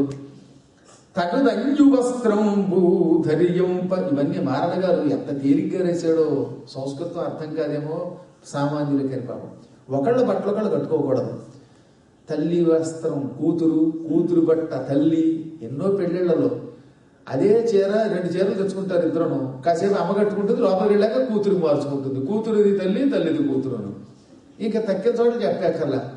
ఆఖరికి నాకు ఈ చలి కోసం జాకెట్ అని ఇస్తారే, అది కూడా ఒకరితో ఒకటి వేసుకోవాలంటే నాకు అసహ్యం వేస్తుంది. తప్పనిసరి చలికి చచ్చిపోతే తప్ప, ప్రాణాపాయ స్థితి వస్తే ఇందాక చెప్పేగా మినహాయింపు తప్ప, లేకపోతే ఒకరి వస్త్రం ఒకరు ధరించరాదు. పరమ పాపాల్లో కల్లా కట్టుబట్టలు ఇంకోటి ఇవ్వడం. ఇది జాగ్రత్తగా పాటించండి. లుంగీలు, ఇవేమో ఈ మధ్యన లుంగీలు కూడా ఎక్కడ ఇస్తున్నారులేండి. ఏంటికి అడిగితే ఏమంటే మా ఇంట్లో లుంగీలు లేవండి, షార్ట్లు వేసుకుంటారా, నేను ఇప్పటికో 50 సార్లు తొడిగానండి, ఉతక కూడా మీకు ఇస్తాను వేసుకుంటారా అని అడిగేవాడు కూడా ఉన్నారు. వాడు ఉతకడు కూడా పైగా. అంచేది ఏ రకంగా చూసినా శారీరక అనారోగ్యమే కాకుండా ఆచార వ్యతిరేకం కూడా. ఇంకా మరొకటి ఏంటి, పొరపాటులు కూడా బాత్రూమ్ చెప్పులు అనే పేరుతో అదే చెప్పులు అందరూ వాడుతున్నారే. ఎట్టి పరిస్థితులలో తగదన్యు చెప్పులు ధరియంప. మీరు చూడండి, కావాలంటే ఇదే పదం యథాతథంగా వాడారు. ఒకరి చెప్పులు ఒకరు వేసుకోకూడదు. అన్నిటికంటే చెప్పులు కనుక వేసుకుంటే వచ్చే జన్మలో పంది జన్మెత్తుతాడు, లేదా భయంకరమైన అడవి దున్నపోతు వంటి జన్మలెత్తి దుర్మరణం పాలైపోతారు పాపం.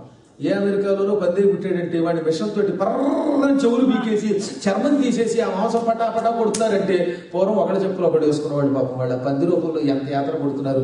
ఎందుకు వచ్చింది? అందువల్ల పరుల యొక్క చెప్పులు పొరపాటు కూడా ధరించరాదు. వ్యసనుతోడ మత్తుతోడ వివాదంబు వలదు అన్నాడు. వ్యసన పరులతో వ్యవహారం మనం పెట్టుకోకూడదు, వాడితో వాదించకూడదు. తెగ తాగేసి మైకంతో వాడి దగ్గరికి వెళ్ళి వాడితో వాదిస్తే తంతాడు. అందుకని వ్యసన పరుడితోటి, మత్తుతో ఉన్నవాడితోటి, ఇటువంటి వాళ్ళతో స్నేహం కుదరదు. ఇంకా గొప్పగా చెప్పాడు, భక్తుడు మత్తుడు ధృత్తుడు అసంతృప్తుడు ఇటువంటి వారితో చర్యంపతగదు అన్నాడు. బాగా మత్తుతో ఉన్నవాడు, పిచ్చివాడు, ఇష్టం వచ్చినట్టు అహంకారంతో ప్రవర్తించేవాళ్ళు, నీచమైన శాస్త్ర వ్యతిరేక క్రియలతో ఉండేవారు, ఇటువంటి వారితో మాత్రం మనం స్నేహం చేయకూడదు. ఇంకా శ్రాద్ధం మాత్రం దేవతా పూజ చేసినా చేయకపోయినా ఎప్పుడైనా మినహాయింపు ఉందిట, ప్రాయశ్చిత్తం ఉందిట. గుళ్ళోకి వెళ్ళి 108 ప్రదక్షిణలు చేస్తే ఎప్పుడైనా మన ఇంట్లో దేవతా పూజ చేయకపోతే దానికి కొంతవరకు ప్రాయశ్చిత్తం అయిపోతుంది. కానీ పితృదేవతా పూజ చేయకపోతే మాత్రం దానికి ప్రాయశ్చిత్తం లేదు. వంశం అభివృద్ధి చెందడం లేదంటే, పిల్లలతో మనం నానాయాతన పడుతున్నామంటే పితృదేవత అనుగ్రహం లేదు. అందువల్ల శ్రాద్ధం మాత్రం పెట్టి తీరాలి. శ్రాద్ధంలో మధ్యాహ్నం పూట తిథి ఉండేలా చూడాలి. ఉదాహరణకి ఎవరైనా ఒక మాఘమాసంలో బహుళ పంచమి నాడు చచ్చిపోయారు అనుకుందాం, 12ంటికి పంచం వచ్చిందంటే అప్పుడే పెట్టాలి. కాదండి సూర్యోదయానికి లెక్క కదా అంటే, దేవతలకి సూర్యోదయము, పితృదేవతలకి మధ్యాహ్నం నుంచి అపరాహ్నం మధ్యలో. కాబట్టి 12:15కి పంచం వచ్చిందంటే 12:15 తర్వాతే తద్దినం పెట్టాలి తప్ప, మర్నాడు సూర్యోదయం ఇంచుమించుగా ఉన్నది పంచమి లేదా 8 దాకా ఉందంటే ఆ రోజు మాత్రం తద్దినం పెట్టకూడదు. ఇంత సుస్పష్టముగా మార్కండేయ పురాణంలో ఇదే పదం గరుడ పురాణంలో కూడా చెప్పారు. కాబట్టి మాధ్యాహ్నిక తిథి వాడికి చాలా ఇష్టం. శ్రాద్ధంబునందు పవిత్రములు 3. శ్రాద్ధంలో 3 చాలా పవిత్రమట. ఆ 3ంటిని శ్రాద్ధంలో ఉపయోగిస్తే పితృదేవతలు సంతోషిస్తారు. ఏమిటవి? తెల్లలు నువ్వులుండి తీరాలి. కొత్త కాలంబు మధ్యాహ్న కాలం. ఎట్టి పరిస్థితుల్లో 10ంటికి పెట్టేసి 11ంటికి ఆఫీస్కి వెళ్ళకూడదా అంటే ఏమీ ఉపయోగం లేదు. అందుకంటే పెట్టకపోయినా ఒకటి. మధ్యాహ్నం అయ్యి తీరాలి. కూతు కొడుకు కుతపకాలంబు తెలలును కూతు కొడుకు అని 3 చెప్పారు. అనగా ఒక ఆయన చచ్చిపోయాడు, ఆయనకి వాళ్ళ అబ్బాయి తద్దినం పెడుతున్నాడు అనుకోండి. ఆ చచ్చిపోయిన ఆయనకు ఒక కూతురు ఉంటే ఆ కూతురు కొడుకుని, అనగా చచ్చిపోయిన ఆయన యొక్క దౌహిత్రుడు కూతురు కొడుకు ఉండాలి. అంటే ఈ పిండం పెట్టేవాడు మేనల్లుడు అక్కడ ఉండాలి. మేనల్లుడిని పక్కన పెట్టుకుని తన తండ్రికి ఎవడైనా పిండం పెడితే ఆ శ్రాద్ధం పరమ పవిత్రమై వీడి వంశాన్ని అపారం చేస్తుంది, సకల సంపదలని శుభాలని ఇస్తుంది. శ్రాద్ధములో ఉన్న దోషములన్నీ ఈ కూతురు కొడుకు అక్కడ ఉండడం వల్ల పోతాయి. అదే భారతంలో ఆదిపురంలో కూడా యయాతిని రక్షించింది దౌహిత్రుడు. ఎత్తివరకు కూతురు కొడుకులు రక్షించారు. తెలిసిన మీకు యయాతిని స్వర్గం నుంచి నాశనం అయి పెట్టాడు భూలోకంలో.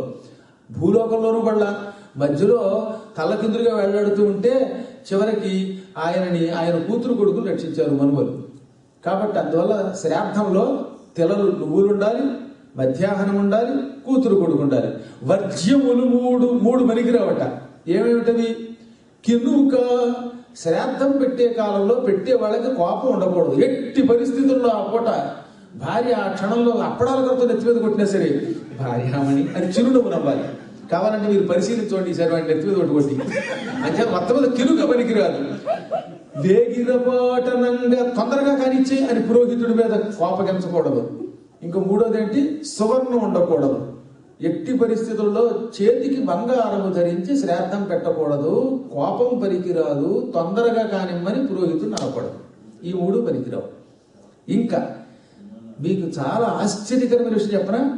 ఇంతకాలం మనం తెలుసో తెలియక చేస్తున్న పొరపాటు. అందుకే పురాణాలు బాగా చదవాలి. తెలియక మధ్యలో వచ్చిన పొరపాటు సవరించుకోవాలి. ఆహార పదార్థాల్లో శ్రాద్ధంలో దోస, పలాండువు, ఉల్లి, ఆనుబగమ్ము, ఇంగువ, అలసందియలును, ప్రత్యక్షసారమసూర లవణములను ఇవి శ్రాద్ధంలో పనికిరావు. తేటగీతి పద్యంలో చెప్పారు అంత హాయిగా. దోసకాయ పచ్చడి పనికిరాదు, దోస అసలు పనికిరాదు. పలాండువు, ఉల్లిపాయ పనికిరాదు. ఈ పెద్దల్లి ఉంటుంది కదా అది పనికిరాదు. పలాండువు అంటే నీరుల్లిపాయ అంటారు చూసారా? ఎర్రగడ్డని కొందరు పిలుస్తారు, నీరుల్లిని కొందరు అంటారు. ఇక లస్సును అంటే వెల్లుల్లిపాయ పనికిరాదు. ఆనుబకమ్ము అంటే ఆనవకాయ సొరకాయ పనికిరాదు. ఇంగువ పనికిరాదు ఆ పూట. అందుకే చారు పెడతారు కానీ ఇంగు ఉండదు, అందులో గుమగుమలు ఉండవు. రెండోది ఇంకోటి ఏం చెప్పారు? అలసందెలు అని ఒక ధాన్యం ఉన్నాయి, ఆ చిరుధాన్యం, అవి పనికిరావు. ప్రత్యక్షసార లవణమసూరములను, డైరెక్ట్ ఉప్పు అక్కడ ఆకులో వేయకూడదు. సాధారణంగా అన్నం వడ్డించాక ఆఖరి కొంచెం ఉప్పు కూడా వేస్తాం కదా. ఎందుకంటే ఏదైనా కూరలో తక్కువైతే కలుపుకుంటామని. ఎక్కువైతే ఏం చేయలేము అనుకోండి, తీయటానికి కుదరదు. కానీ తక్కువ అయితే కాస్త ఉప్పు అక్కడ వేస్తారు కలుపుకోవడానికి. కానీ విస్తరాకులు అలా ఉప్పు డైరెక్ట్ గా కంటికి కనపడకూడదు. అదే అనమాట ప్రత్యక్ష లవణమసూరం అంటే. ఎట్టి పరిస్థితులు ఉప్పు వేయకూడదు. రుచి చూడకూడదు ఆ పూట. తక్కిన వేళల్లో నైవేద్యానికి కూడా సత్యనారాయణ స్వామి వారికి లడ్డూలు చేస్తున్నప్పుడు ఆయన రుచి ఎలా ఉంది అని తినడం మొదలెడితే సగం లడ్డూలు ఆయన తింటాడు కనుక ఏం చేయట్లే పాపం. ఎలా అయితే నైవేద్యములకు మనం రుచి చూడకుండా యథాతథంగా పెడుతున్నామో అలాగే శ్రాద్ధ భోజనాల్లో కూడా రుచి చూడకుండానే ఎలా ఉంటే అలాగా అవతలవాడి తినేవాడి అదృష్టం అన్నమాట. భోక్తల యొక్క అదృష్టం మీద ఆధారపడి ఉంటుంది తప్ప రుచి ఎంత ఉంది, ఉప్పు ఎంత ఉంది ఇవి చూడకూడదు మనం. ఇవి ఖచ్చితంగా పాటించి తీరాలి. కోడి, ఓరబంది, కుక్క, నపుంసకుండసురగణము శ్రాద్ధహాని చేయు. శ్రాద్ధాన్ని నాశనం చేయాలి అంటే కొన్ని ఉంటాయట. అవేమిటది? కోడి ఎట్టి పరిస్థితుల్లో ఆ శ్రాద్ధం పెట్టే చోట ఉండకూడదు. ఓరబంది అన్నారు, శమపంది అనలేదులేండి. ఇక కుక్క కూడా. అందుకే ఇళ్లలో కుక్కలను పెంచితే ఆ పూట ఆ కుక్కలు అసలు ఆ ఇంట్లో ఉంచకూడదు. ఇంట్లో ఎక్కడున్నా కుక్క ఆ మొత్తం శ్రాద్ధం నాశనం అయిపోయినట్టు. పితృదేవతలు అల్లాడిపోతారట. ఇంకోటి ఏంటి? అసురగణము, రాక్షసులు కూడా శ్రాద్ధహాని చేయు, శ్రాద్ధాన్ని నాశనం చేస్తారు. నపుంసకుడు కూడా. కోడి, ఓరబంది, కుక్క, నపుంసకుండసుర గణము శ్రాద్ధహాని చేయి. అందుకే మరువునగా వించునది. ఎవరు కనపడకుండా ఇళ్లలో తలుపేసి పెట్టేవారు పూర్వం. బయట గేటుకి దాడం వేసేసేవారు, ఏమో ఎవడొస్తాడో తెలియదు కనుక. ఇంకా భోక్తలుగా ఎవరు పనికి వస్తారు? స్యావదంతు హీనాతిరిక్తాంగు, నల్లగా ఉన్న పళ్ళు ఉన్నవాడిని శ్రాద్ధంలో భక్తగా పిలవకూడదు. ఈ పురాణం చెప్పాలంటే నాకు ఇదే బాధ. ఇది విన్నాక ఎవడ నా మీద పడతాడో నా భయం. కానీ తప్పదు కదా, ధర్మం చెప్పాలి. నల్లగా ఉక్కిపోయిన పళ్ళు ఉన్నవాడు, అవయవ లోపాలు ఎక్కువ అవయవాలున్నా తక్కువ ఉన్నా, అంటే 6 వేళ్ళు లేక 5 వేళ్ళు కంటే 4 వేళ్ళు తక్కువ ఉండి అవయవ లోపాలు ఉండేవాళ్ళు పనికిరారు. నపుంసకుల్ని ఎలాగో పిలవకూడదు. బాగా జీర్ణశక్తి లోపించినటువంటి వాడిని పిలవకూడదు. కళ్ళు లోపాలతో ఉన్నటువంటి వాడిని పిలవకూడదు. తర్వాత అన్నిటికంటే మించి అధిక భార్యాసమేతుడు ఎక్కువ పెళ్లిళ్ళు చేసుకున్నటువంటి వాడిని, శాస్త్ర నిషిద్ధ కర్మలు ఆచరించేవాడిని దీనికి పిలవకూడదు.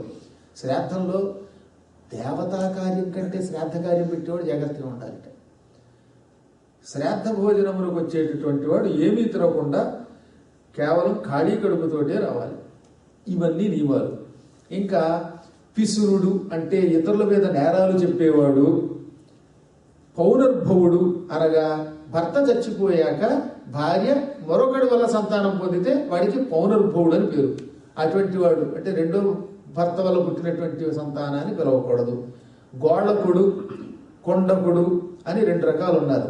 అనగా భర్త బతికున్నప్పటికీ భర్త వల్ల సంతానం కలగకపోతే ఎవరి ద్వారానో భర్త ప్రోత్సాహంతో సంతానం కన్నా, లేదా ఇప్పుడు ఉన్నాయి కదా బ్యాంకుల్లోంచి తెచ్చుకుని తద్వారా టెస్ట్ ట్యూబ్ బేబీ లాగా గర్భం ధరించి కృత్రిమ గర్భధారణ ద్వారా పిల్లల్ని కన్నా, లేదా భర్త చచ్చిపోతాడేమో అనే భయంతో ముందు పెళ్లి చేసేసేవారు పూర్వకాలంలో. ఉదాహరణకి గాంధారికి గొర్రెపోతుతోటి పెళ్లి చేశారు, అది చచ్చిపోయాక అప్పుడు రెండో వాడికి ఇచ్చేశారు. ఇటువంటి వాళ్ళ పిల్లల్ని ఏమంటారు? గోడకులు అంటారు. ఒక భర్త చచ్చాక రెండో పెళ్లి చేసుకుని పిల్లవాడి కంటే ఇటువంటి వాళ్ళు కూడా శ్రాద్ధంలో భక్తులుగా పనికిరారు. ఇవన్నీ నియమాలు పాటించిన ఆయన ఈ సదాచారాలతో చాలా జాగ్రత్తగా ఉండాలి. సాధ్యమైనంత వరకు చాలా చెప్పారు ఇందులో. అవన్నీ మనం చెప్పుకుంటూ పెడితే మార్కండేయ పురాణం చెప్పడానికి నేను చెప్పాక 40 రోజులు, రోజు 3 గంటలు చెప్తే కూడా అవ్వదు. ఇంక మిగతాదంతా ఎక్కడవుతుంది? ఇవన్నీ పాటించు. ఆచారము ఇహపరాలు 2 ఇస్తుంది. దాన ధర్మముల వల్లే సుఖం వస్తుంది. అష్టమి నాడు ఒంటికి నూనె రాసుకోవడం పొరపాటు కూడా పనికిరాదు. భూతాష్టమి తిథుల యందు తైలాభ్యంకరంబు వలదు సుమ్ము. శుక్రవారము, ఆదివారము ఈ 2 రోజులు పొరపాటు కూడా తలంటి స్నానం చేయకూడదు. ఒంటికి నూనె పెట్టుకుని తలకి నూనె పెట్టుకుని తలంటికి స్నానం చేస్తారు చూసారా? ఆదివారం పనికిరాదన్నారు, శుక్రవారము పనికిరాదన్నారు, పరమహాని. సోమవారం పనికొస్తుంది, మళ్ళీ బుధవారం పనికొస్తుంది, శనివారం పనికొస్తుంది. ఇవి పరమ పవిత్రం. అన్నింటిలోకి శనివారం ఒకటి, సోమవారం ఒకటి, బుధవారం ఒకటి ఇందులో చెప్పారు. సరే, తక్కిన శాస్త్రాలు పక్కన పెడితే మనం ప్రస్తుతానికి మార్కండేయ పురాణం చెప్పుకుంటున్నాం కనుక అందులో ప్రకారంగా వీటిల్లో మనం తలంటి స్నానం చేస్తే చాలా మంచిది. ఇంటికి ఎవరైనా వస్తే సాధ్యమైనంత వరకు లేదనకుండా ఉన్న దాంట్లోనే ఎంతో కొంత ఒక కడిది అయినా ఇచ్చి పంపించడం చాలా ఉత్తమం. అతిథిని నోటికొచ్చినట్టు తిట్టి అవమానించేవాడు, అతిథి ఊళ్ళోకి వచ్చాడని తెలిసి కూడా అతని దర్శనానికి వెళ్ళని వాళ్ళు, తెలియనట్టు నటించేవాళ్ళు, వీళ్ళందరూ రాబోయే జన్మల్లో మోగవాళ్లే పుడతారు. కాబట్టి ఈ విషయాలు జాగ్రత్తగా ఉండమని చెప్పింది. అన్నీ ఉన్నాడు ఈయన. క్షత్రాచారము దప్పదొక్కక, ఎప్పుడూ నీ క్షత్రియ ఆచారాన్ని విడిచిపెట్టవు. నీ రాజ్యశ్రీని పరిపాలించు, మీ పెద్దల ఆచార వ్యవహారాలన్నిటినీ కూడా నిలబెట్టు అని చెప్పి ఆ తర్వాత ఏమంటాయి, మీ అబ్బాయిని అన్ని రకాలుగాను మంచి శిక్షణ ఇచ్చి పంపించాను, ఇక మీరు వీడికి పట్టాభిషేకం చేయండి అంది ఋతధ్వజుడితో. అప్పుడు ఋతధ్వజుడు కుమారుడికి పట్టాభిషేకం చేసి, నాయన ఇంక మేము ముసలివాళ్ళం అడవికి పోతున్నాం అన్నాడు. నాన్నగారు కొంతకాలం ఉండండి అంటే, ఎంతకాలం ఉన్నా ఏముంది నాయన, ఈ భోగాలు ఎలా ఉంటూనే ఉంటాయి, మేము వెళ్ళిపోతున్నాం అనగానే ఆఖరిసారిగా మదాలస అలర్కుడి దగ్గరికి వచ్చి, నీ జాతకం నాకు తెలుసు, తీవ్రమైన దుఃఖం వచ్చినప్పుడు నిన్ను నువ్వు రక్షించుకోవాలి, దానికి ఒక మార్గం చెబుతున్నాను అని ఒక ఉంగరం వేలికి తొడిగింది. ఒక మంచి బంగారు ఉంగరం. ఈ ఉంగరం చేతి నుంచి తీసి వెనక వైపున ఒక చిన్న శీల ఉంది, సూక్ష్మమైన శీల. ఆ శీల లాగితే అందులో సన్నని బంగారపు రేకు ఉంది. ఆ రేకు మీద సూక్ష్మాతి సూక్ష్మమైన అక్షరములతో నీకు సందేశం రాశాను, కానీ ఎప్పుడు పడితే అప్పుడు తీయకు. ఇక నీకు ఈ దుఃఖంలో నుంచి బయటపడలేమనే బాధ కలిగినప్పుడు, తీవ్ర యాతన కలిగినప్పుడు, నీ మీద నీకే విరక్తి కలిగినప్పుడు ఈ శాసనం తీసుకో. ఆ శాసనం చదవాలంటే సూక్ష్మంగా ఉంటాయి అక్షరాలు, భూతద్దం పెట్టి చదువుకో అని చెప్పింది. అంటే ఆ రోజుల్లో కూడా కాంటాక్ట్ లెన్స్ ఉన్నాయిలండి, దాంతో చదువుకోరాయన అని ఉంగరం వెలిగి పెట్టింది. అలాగే తల్లి అన్నాడు. తండ్రి వెళ్ళగానే ధర్మ ప్రకారం రాజ్యపాలన చేశాడు. అంతకంతకీ ఇతనికి ధనం బాగా సంపాదించాలి, రాజ్యాన్ని వ్యాపింపచేయాలనే కోరిక పెరిగింది. శత్రువుల్ని జయించాడు, భూముల్ని పెంచుకున్నాడు, ఓ సైన్యాన్ని పెంచాడు, అంతకంతకీ సంపాదించాడు, భోగాలు అనుభవించాడు, వివాహం చేసుకున్నాడు, పిల్లల్ని కన్నాడు. ఎప్పటికీ ఈ భోగాల మీద వ్యామోహం పోవడంలా. ఈ లోపు అరణ్యంలో తపస్సు చేసుకుంటున్న మదాలస కొడుకులు 3 ఉన్నారని చెప్పాం కదా. మొదటివాడు 3 12 ఏళ్ళు రాగానే అడవికి పోయారు. అందులో పెద్దవాడు విక్రాంతుడు, రెండోవాడు సుబాహుడు, మూడోవాడు శత్రుమర్దనుడు, అది మర్చిపోకూడదు. అందులో రెండోవాడు సుబాహుడు చాలా కాలం ఎప్పుడు వస్తాడా మా తమ్ముడు తపస్సు చేసుకోవడానికి అడవికి అని చూశాడు. ఎప్పటికి వీడు అడవికి రాడు సరి కదా. ఇంకా ఇంకా ఇంకా ఆస్ట్రేలియా నుంచి అమెరికాకి, అమెరికా నుంచి ఇంకో ఐర్లాండ్కి, ఐర్లాండ్ నుంచి ఇంకో డబ్బులకి పోదామని చూస్తున్నాడు, సంపాదిద్దాం అనుకుంటున్నాడు తప్ప వీడికి తపస్సు చెయ్యాలనే వైరాగ్యం రావడం లేదు. నా తల్లి కడుపున పుట్టి యోగిని మాత అయిన మదాలస పాలు తాగి కూడా వీడు భోగలాలసుడయ్యాడు, వీడు బాగు చేయాలనుకున్నట్ట. అనుకుని వెంటనే ఏం చేశాడు, కాశీరాజు గారి దగ్గరికి వెళ్ళాడు. కాశీరాజా నీకు ఆశీర్వచనం అన్నాడు. తమరెవరు యోగీశ్వర అంటే, నేను ఇప్పుడు యోగిని, కర్మగాలి, కానీ పూర్వం నన్ను సుబాహుడు అంటారు, ఋతధ్వజుడు కొడుకున్నాను కానీ అమ్మో అంతటి మహారాజు కొడుకు అని అన్నాడు.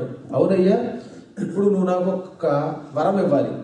మీ గొప్పతనం విన్నాను, మీకు వరం ఇవ్వడం ఏమిటండి, ఆజ్ఞాపిస్తే ఏదైనా చేస్తానన్నాడు కాశీరాజు. ఈనాటి రాజులలో నీ అంత బలవంతుడు ఎవడూ లేడు. నాకు తమ్ముడు ఉన్నాడు, వాడు అలర్కుడు. నా రాజ్యాన్ని, నిజానికి నాకు రావలసిన రాజ్యాన్ని, నేను అన్నగారిని కనుక నా వాటాకి రావలసిన రాజ్యాన్ని ఈ వాడు ఆక్రమించుకు పరిపాలిస్తున్నాడు. నువ్వు వాడిని యుద్ధం చేసి జయించి నా రాజ్యం నాకు ఇప్పించాలంట.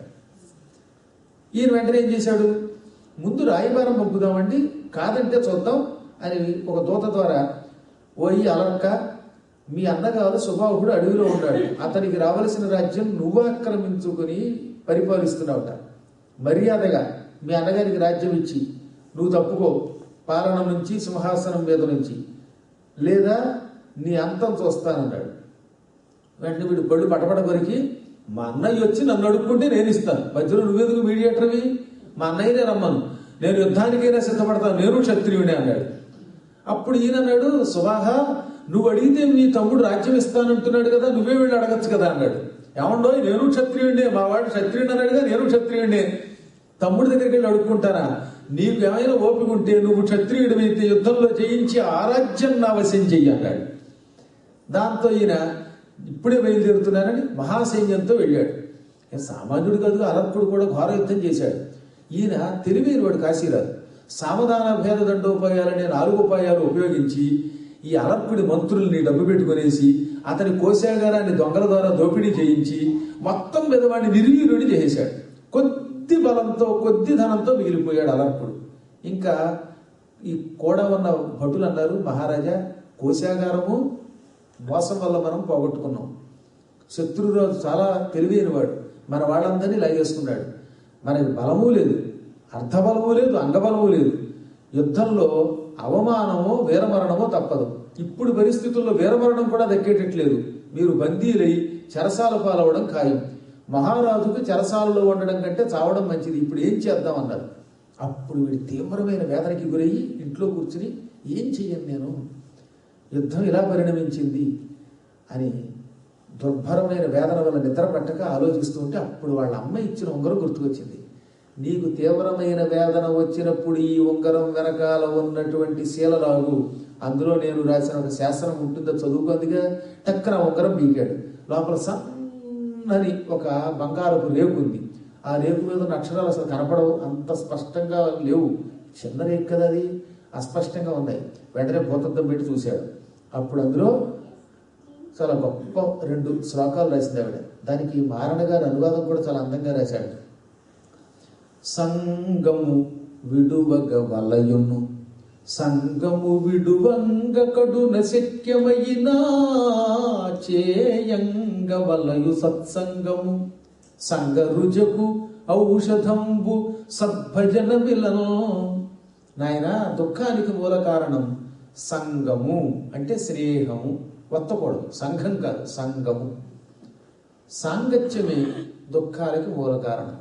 అది విడిచిపెడితే మానవుడికి శాంతి లభిస్తుంది. కానీ అంత తేలిగ్గా ఈ భూమి మీద బతుకుతున్నవాడు ఎవరితో స్నేహం చేయకుండా ఎలా ఉంటాడు? ఎవరో ఒకరి అవసరం లేకుండా మానవుడు జీవించలేడుగా. అందుకని సంగము విడువంగ కడున శక్యమైనా, చాలా కష్టం కనుక చేయంగవలయు సత్సంగం, సత్సంగం చెయ్యాలి. ఇప్పుడు మీరు చేస్తున్నది అదనమాట. అలర్కుడికి వాళ్ళ అమ్మ చెప్పిన బోధనే మీరు ఎంతో ఉత్తములు కనుక రోజు ఎప్పుడు 7 అవుతుందా అనుకుని దేవుణ్ణి వేడుకుని 7 గంటలకల్లా వచ్చి వింటున్నారు. ఏదో కాలక్షేపానికి గుళ్ళోకి వచ్చాం కదా అని 8ంటికి కూడా వచ్చి ఎంతో కొంతైనా వింటారు కొందరు. ఏ రకంగా చేసినా మొత్తమే సత్సంగమే. ఈ సత్సంగం చేసి తీరాలి. మహాత్ములతో స్నేహం, వారి ప్రవచనాలు వినడం, మంచి మనస్సు కలిగిన వాళ్ళందరూ ఒక చోట కూర్చుని కాసేపు పరమాత్మకి సంబంధించిన శాస్త్ర చర్చలు చేయటం, ఇదంతా సత్సంగమే. సత్సంగం వల్ల లాభం ఏమిటి అంటే సత్సంగత్వే నిస్సంగత్వం, నిస్సంగత్వే నిర్మోహత్వం, నిర్మోహత్వే నిశ్చలతత్వం, నిశ్చలతత్వం వల్ల ఏమవుతుంది జీవన్ముక్తి. ఇవన్నీ వరసగా వస్తాయి. అందువల్ల సంగం అనేది ఒక రోగంట. సంగ రుజుకు ఔషధంబు సద్భజన విలన్. సాధువులను పూజించడం, సాధువుల మాటలు వినడం సాంగత్యం అనే రోగానికి మందు. రోగానికి మందు పడాలి. ఈ సాంగత్యం అనే రోగానికి మందు సత్సాంగత్యం. దేని మీద ఎక్కువ మమత ఉంటే ఆ మమతే మనకి దుఃఖానికి మూల కారణం అవుతుంది. కాబట్టి నువ్వు వెంటనే వెళ్ళి దత్తాత్రేయుడిని పట్టుకోనుంది. అమ్మ మా అమ్మ ఎంత గొప్పది అనుకున్నాడు వీడు. వెంటనే రాత్రికి రాత్రి రహస్యంగా అరణ్యంలోకి బయలుదేరాడు. పరమ పుణ్యాత్ముడు అవధూత దత్తాత్రేయుడి దగ్గరికి వెళ్ళి పాదాల మీద పడిపోయి, పుణ్యాత్మ మహాత్మ దుఃఖంతో ఉన్నాను, నా దుఃఖాన్ని తొలగించి నాకు జ్ఞానబోధ చెయ్యి అన్నాడు. ఆయన చిరునవ్వు నవ్వి, నాయన నీకు ఎందుకు దుఃఖం వచ్చింది అంటే, శత్రువులు దాడి చేశారు, రాజ్యం పోతోంది, ఒంటరివాడిని అయిపోయాను, అవమానం పాల్గొతున్నాను అన్నట్ట. అప్పుడు ఆయన చిరునవ్వు నవ్వి, ఓహో అదే, ఇప్పుడు నీ దుఃఖానికి గల కారణం శత్రువులు నిన్ను ఆక్రమించడం అంతే కదా? అవునండి. ఎంతో పూర్వం నీ చిన్నప్పుడు ఒక పిచ్చుకని పిల్లి వచ్చి కొరికి చంపేసింది, అప్పుడు నువ్వు ఏమైనా దుఃఖం పొందావా అన్నాడు. అబ్బే పిచ్చుకని పిల్లి కొరికిందని నేనేం పెద్ద పట్టించుకోవాలా అన్నాడు ఆయన. నువ్వు కొంచెం పెద్ద అయ్యాక ఒక కోడిని పెంచావు, నువ్వు జీడిపప్పు పెట్టి, ఆ కోడిని పిల్లి అదే పిల్లి కొరికింది, అప్పుడేమయ్యావు అన్నాడు. ఆ కోడిని పెంచాను కదండి, దాంతో పిల్లి ఆ కోడి మెడ కొరకగానే 3 రోజులు నిద్రపోలే, చాలా ఏడ్చాను అన్నట్టు. ఇప్పుడు అర్థమైందా? ఘన బిడాలంబుచే కాటువడిన కోడి యందున పిచ్చుక కోడయందు. పెద్ద పిల్లి నీ కళ్ళ ముందే ఒక కోడిని చంపింది, ఒక పిచ్చుకని చంపింది. కానీ కోడిని చంపితే ఏడ్చావు, అదే పిచ్చుకని చంపితే పట్టించుకోలేదు. ఎందువల్ల అంటే కోడి నీది గనక, నువ్వు పెంచావు గనక. అనగా కోడి మీద నీకు మమకారం వచ్చింది. మమ అంటే నాది, ఈ వస్తువు నాది అనుకున్నప్పుడు అది పోతే బాధ. ఇప్పుడు గుళ్ళో ఎవరో ఫ్లాస్క్ తీసి అక్కడ పెట్టారండి, ఆ ఫ్లాస్క్ మీద నాకేముంటుంది వ్యామోహం, అది ఎవడన్నా ఎత్తుపోయినా నేను బాధపడను. ఆ ఫ్లాస్క్ తెచ్చినటువంటి శిష్టాయని బాధపడాలి తప్ప, అయ్యో ఫ్లాస్క్ పోయిందో అని. నా సొమ్మేం పోయే.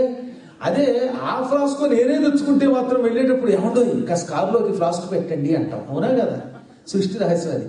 ఇది నాది అనుకుంటున్నాం గనక అది పోతే దుఃఖం వస్తుంది.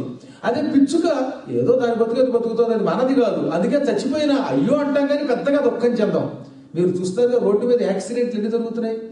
కానీ యాక్సిడెంట్ జరిగితే ఈ దిక్కుమాలాడు, ఇప్పుడు వీడు యాక్సిడెంట్ చేసాడు, నాకు ఆఫీస్కి టైం అయిపోతుంది అని చచ్చినవాడు మళ్ళీ తిట్టుకుంటున్నాం. చచ్చినాడా అని తిట్టుకుంటున్నారా లేదా? అదే తెలుసున్న వాడికి ఎవడికో యాక్సిడెంట్ జరిగిందంటే ఎంత గిచగిచలాడిపోతుంది ప్రాణం. అయ్యో ఎంతమంది ఉన్నారు, ఒక్కడు పట్టించుకోవట్లేదని వాడిని వీడే అంటాడు. ఎంతో పూర్వం వీడు ఆఫీస్కి వెళ్ళడానికి వాడు అడ్డం వచ్చాట, వాడిని తెగతిట్టాడు, వాడు అదే ఆత్మీయుడైతే అయ్యయ్యో అని మళ్ళీ పరిగెట్టుకెడుతున్నామా లేదా? కారణం మమత్వము. అదనమాట. ఎందెందు మమత పొందు అందందే పెరుగు దుఃఖముగు సుఖముగు కారణములు. దేని మీద నీకు మమకారం ఎక్కువైతే దానివల్లే నీకు దుఃఖము లేక సుఖము వస్తాయి. ఈ సుఖ దుఃఖాలకు మూల కారణం దాని మీద నీకు మమత ఉండడమే. అన్నిటికంటే ఈ మమకారమే ప్రాకృతత్వము అంటాం అన్నమాట. ప్రకృతితో లీనమైపోవడం అనగా మన మనస్సు ఈ లౌకికమైనటువంటి వ్యక్తుల మీద కొంతమంది మీద వ్యామోహం, కొంతమంది మీద వ్యామోహం లేకపోవటమే.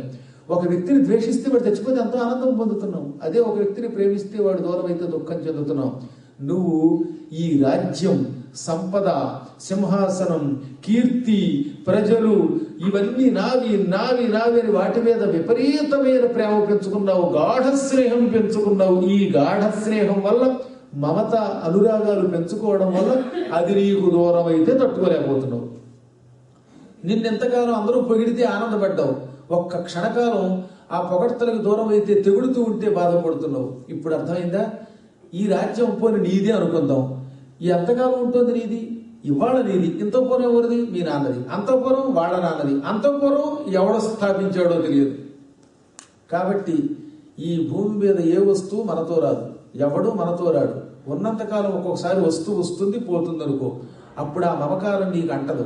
మమకారం అంటకపోతే దుఃఖం ఉండదు. భయంకరమైన ఈ సాంగత్యం అనే దోషాన్ని విడిచిపెట్టు, వ్యామోహాన్ని విడిచిపెట్టు. అప్పుడు ఈ సృష్టి అంతా నీదే. ఉదార చరితానాంతు వసుధైక కుటుంబకం. ఉదార చరిత్రులకి మహాత్ములకి ఈ సృష్టి వాడి కుటుంబం. అప్పుడు వాడికి ఎవరు నా వాళ్ళు ఎవరు పరాయి వాళ్ళు అని అనిపించదు గనక సుఖము ఉండదు, దుఃఖము ఉండదు. అర్థమైంది కదా? అన్నిటికీ మించి యోగాభ్యాస తత్పరులకి చాలా లాభం ఉన్నది నాయన. యోగాభ్యాసం వల్ల ఇంద్రియ నిగ్రహం వస్తుంది. ఇంద్రియ నిగ్రహం వల్ల దుఃఖం తొలగుతుంది, శాశ్వతమైన మానసిక ఆనందం కలుగుతుంది. యోగం అనేది మనస్సు ఎటుబడితే అటు పోకుండా నిరోధిస్తుంది. అందుకే యోగ చిత్తవృత్తి నిరోధక. యోగము అంటే మనస్సు ఎటుబడితే అటు వెళ్లకుండా నిరోధించే అపూర్వమైన ప్రక్రియ. అది సమత్వం యోగ ఉచ్యతే. అందరినీ సమానముగా చూడడమే యోగం అంటే. యోగం అనే ఒకానొక వ్యక్తి యోగాభ్యాస తత్పరుడైన వాడికి ఈ ప్రపంచంలో ఏ ప్రాణి సొంతం వాడు కాడు, అలాగని పరాయి వాడు కాడు, అందరూ సమానమైపోతారు. అదే సమత్వం అంటే. కుక్కని, కోడిని, పందిని, పంది మాంసం తినేవాడిని, అన్నిటినీ, గోవుని చంపేవాడిని, అసలు కుక్క మాంసం తినేవాడిని, అందరినీ పరమాత్మ స్వరూపులుగా భావించే వ్యవహారంలో మళ్ళీ ఎవరితో ఎంత ఉండాలో అంతే ఉండాలి. అర్థమైంది కదా? యోగాభ్యాసంలో అష్టాంగ ప్రక్రియ అనున్నది. ఈ ప్రక్రియ వల్ల ఈ ధ్యానము, ధారణ మొదలైనటువంటి ప్రక్రియ వల్ల క్రమంగా నీ శరీరం, మనస్సు నీ స్వాధీనం అవుతాయి. నిజంగా యోగి అవుతావు. యోగి అయ్యావో లేదో కూడా నీకు తెలుస్తున్నాడు. ఇప్పుడు అష్టాంగ ప్రక్రియతో యోగాభ్యాసం చేసేసి చాలా మంది ఈ మధ్యన ఎవడికోడే బ్రహ్మర్షిని నేను, యోగిని నేనని పేరెట్టుకుంటాడే, వాడు యోగి అవునో కాదో ఈ మార్కండేయ పురాణం చెబుతోంది.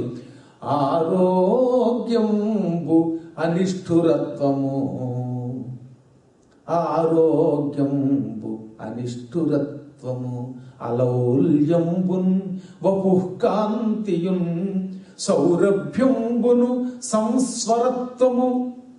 వరస ఏమి వస్తాయి? మొట్టమొదట ఆరోగ్యం వస్తుంది. ఆరోగ్యం బాగుంటుందంటే వాడు నిజంగా యోగి, లేక రోగి. అనిష్ఠురత్వం, ఎవడిని కఠినంగా మాట్లాడటం, మృదువుగా మాట్లాడతాడు. అలౌల్యంబు, దేని మీద వ్యామోహం ఉండదు, లోలత్వం ఉండదు. ఇది నాకు కావాలి, ఇది లేకపోతే ఉండలేను అని అనుకోడు వాడు. వపుఃకాంతియున్, శరీరంలో ఒక గొప్ప వర్చస్సు. కొంతమంది చూడవాడు నల్లగా ఉంటాడు, పెద్దగా అందంగా ఉంటాడు, కానీ ఆ ముఖం చూడగానే ఏదో కాంతి ఉంటుంది. ఒక్కొక్కడు చూస్తే చచ్చిపోయిన మొహంలో ఉంటుంది. కారణం ఏమిటంటే వాడు రోగి, వీడు యోగి అన్నమాట. యోగి ముఖంలో కాంతి ఉంటుంది. సౌరభ్యంబును, శరీరం నుంచి తరచుగా సువాసన వస్తుంది. యోగాభ్యాస తత్పరుల యొక్క మూర్ధాన్ని ఆఘ్రాణిస్తే, అంటే ఈ తల మీద వాసన చూస్తే అత్యద్భుతమైన ఒక పద్మ వాసన వస్తుంది, సువాసన వస్తుంది. తామర పువ్వుల నుంచి వచ్చే వాసన వస్తుంది, అనగా వాడు యోగి అన్నమాట. కొంతమంది నెత్తి మీద వాసన చూస్తే దరిద్ర పేరు వాసన, చెమట వాసన వస్తాయి, అంటే వాడు రోగి అన్నమాట. యోగికి రోగికి తేడాది. సౌరభ్యము, సంస్వరత్వం, మంచి కంఠం వస్తుంది కొంతమందికి. వాడు మాట్లాడితే ఇంకా ఇంకా ముచ్చటగా అనుభూతి వస్తుంది అనమాట. ఇక ప్రతిజ్ఞాపాలనంబు, వాడు ఏమంటే అది చేయగలుగుతాడు అనమాట. మూత్ర విచారాల్పత్వము, తరచుగా మూత్ర విసర్జన పెడుతున్నారంటే వాడు యోగి కాదు. యోగాభ్యాస తత్పరులకి మూత్రం అదుపులో ఉంటుంది, తక్కువగా పెడతాడనమాట. అలాగే మల విసర్జన చాలా తక్కువగా ఉంటాడు. ఇవన్నీ ప్రాప్త యోగారంభుడగువానికి ప్రథమ చిహ్నముల్ నరేంద్రోత్తమ. యోగాభ్యాసమును ఆరంభించిన కొత్తల్లోనే, అంటే యోగాభ్యాసం సిద్ధించడం మొదలు పెడితేనే ఇన్ని లక్షణాలు వస్తాయి. వీడు మహాయోగి అయితే అలా ఉంటాడో ఆలోచించండి. ఎర్లీ స్టేజ్లోనే ఇన్ని గొప్ప లక్షణములు వచ్చిన వాడికి అందులో సిద్ధి పొందితే ఉత్తమ స్థాయి వస్తుంది. అప్పుడు వాడు బ్రహ్మర్షి కాగలుగుతాడు. అనగా అప్పుడు వాడికి ఎంత అత్యద్భుతమైన దివ్యానందం ఉంటుందో తెలుసా? అసలు ఏ వస్తువు మీద, దేని మీద వ్యామోహం ఉండదు. వాడికి వాక్శుద్ధి వస్తుంది, ఏమంటే అది అయిపోతుంది అనమాట. కలియుగంలో ఇలాంటి సంపూర్ణ యోగులు కానీ సంపూర్ణ బ్రహ్మర్షులు కానీ ఉండరు అని పురాణాలు చెప్పేసి. వేదవ్యాసుల వారు భవిష్య పురాణంలో ఎప్పుడో చెప్పాడు, కొంతవరకు మాత్రమే సిద్ధి ఉంటుంది. ఎందుకంటే మీ అందరి మధ్యలో తిరుగుతున్నప్పుడు అనేక రకాల ఆహారాలు స్వీకరిస్తారు కదా, రకరకాల సాంగత్యాల్లో ఉంటారు కదా, అందువల్ల కృతయుగంలో ఉన్నంత శక్తి త్రేతాయుగంలో లేదు, త్రేతాయుగ శక్తి ద్వాపరయుగంలో లేదు, ద్వాపరయుగంలో ఉన్నట్టుగా కలియుగంలో నేను వచ్చేసి కూర్చొని నేనే సిద్ధ పురుషుణ్ణి నేనే దేవుణ్ణి ఎవడని చెప్పినా దాన్ని సంపూర్ణంగా నమ్మద్దని చెప్పారు. వాడు మహాత్ముడు అంతవరకు. సంపూర్ణ యోగి గాని సంపూర్ణ బ్రహ్మ ఋషులు గాని ఇటువంటి వాళ్ళు పెట్టుకోవడానికే పద్మాకర్ గారు బ్రహ్మర్షి పద్మాకర్ పెట్టుకోవచ్చు, నాకు నేనే ఇచ్చేసుకోవచ్చు బ్రహ్మశ్రీ పద్మశ్రీ ఏదో ఒకటి ఇచ్చుకుంటే గవర్నమెంట్ ఒప్పుకోవద్దు, గవర్నమెంట్ ఒప్పుకుంటే మాత్రం పరమాత్ముడు ఒప్పుకోవద్దా. కాబట్టి ఈ విషయంలో చాలా జాగరూకులై ఆత్మస్థుతి చేసుకోకూడదని కూడా చెప్పారు. కానీ సాధన వల్ల వీడు ఉత్తముడు అవుతాడు. కాకపోతే సాధకుడు అయ్యి మహానుభావుడు అవుతాడు. సిద్ధులంటే ఎలా ఉంటారు అనుకుంటారండి వాళ్ళు? వాళ్ళ లక్షణములే వేరుగా ఉంటాయి తెలుసునా? క్రమక్రమంగా మీకే తెలుస్తాయి. ఎన్నెన్నో పురాణాలలో సిద్ధుల యొక్క లక్షణములు, వాళ్ళ వయస్సుని ఆయాసాన్ని అన్నిటినీ జయించగలుగుతారు క్రమంగా. అన్నిటికీ మించి నిరంతరము భగవదర్చన చేయటం వల్ల, సత్సాంగత్యం చేయటం వల్ల, పురాణాలు పలకడం వల్ల, పురాణాలు వినడం వల్ల వాక్శుద్ధి బాగా వస్తుంది. ఇప్పుడు మీరు వినడం వల్ల కూడా లాభమే, చదవడం వల్ల చెప్పడం వల్ల నాకు ఎలా వాక్శుద్ధి వస్తుందో మీరు కూడా నిరంతరం శ్రవణం చేస్తే శ్రవణం చేసిన వాడు చెప్పిన వాడి కంటే ఎక్కువ అదృష్టవంతుడు అవుతాడట. ఎందుకని? వీడు నానా కష్టాలు పడి ఎంతో కష్టపడి చదివి ఆలోచించి చెప్పిన అర్థమంతా క్షణాల్లో మీకు వచ్చేట్లా. 18 పురాణాలు చదవడానికి ఇంక 18 ఏళ్ళు పడితే మీకెంత 2 గంటల్లో వినేస్తున్నారు సారాంశం. అందుకని ఏమన్నారంటే ఎప్పుడు వక్త కంటే శ్రోత కూడా అదృష్టవంతుడు ఈ విషయంలో. అందులో ముఖ్యంగా కలియుగంలో కలవు ధర్మస్య కేవలం పురాణ శ్రవణాదన్యో విద్యతే నా పురోమృణం. కలియుగంలో ఒకే ఒక ధర్మం మానవులకి, పురాణము వినడము కంటే మరొక ధర్మము లేదు. అంటే మానవులు తరించడానికి కలియుగంలో ఉన్న ఉత్తమ ధర్మం ఏమిటంటే పురాణమును శ్రద్ధతో వినడమే. ఇంతకు మించిన మరొక ధర్మము నరులకు లేదు అన్నారు. అపరహ ధర్మ నృణాం న విద్యతే. అంత గొప్ప ధర్మం అన్నమాట. ఇవన్నీ యోగుల లక్షణాలు. ఇంకా ఒక్క యోగికనే కదట, సుఖంగా యావజ్జీవితం గడపాలి అని ఎవరైనా అనుకుంటే వారికి ఏమిటో తెలుసా? మానము విషము అవమానం అమృతంబు సొమ్ము యోగికి. ఎవడన్నా మిమ్మల్ని తెగ పొగిడేస్తే వాడు పొగట్టం వాడి ధర్మం, మీరు పెద్దగా పట్టించుకోకండి, అంతా పరమేశ్వరాత్మ అనండి. అంటే పొగిడి వాడు మీరు తిట్టకండి, అది మళ్ళీ అజ్ఞానం సుమా. నేను చెప్పాను లేకపోయినది.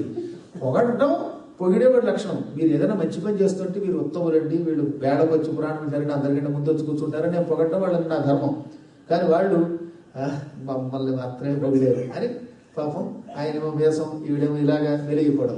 ఇది పరమేశ్వర అనుగ్రహంతో జరిగిందట. అంటే నేను వాళ్ళని వీళ్ళని కదా అండల్లా.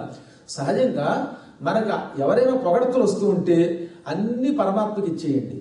అదే అనుకుని నిజం అనుకుని ఎగిరి గొంతులేస్తే అది మనకు విషం అవుతుంది. అంటే పొగడతల ద్వారా మన శక్తి తగ్గిపోతుంది వెర్రవీగితే.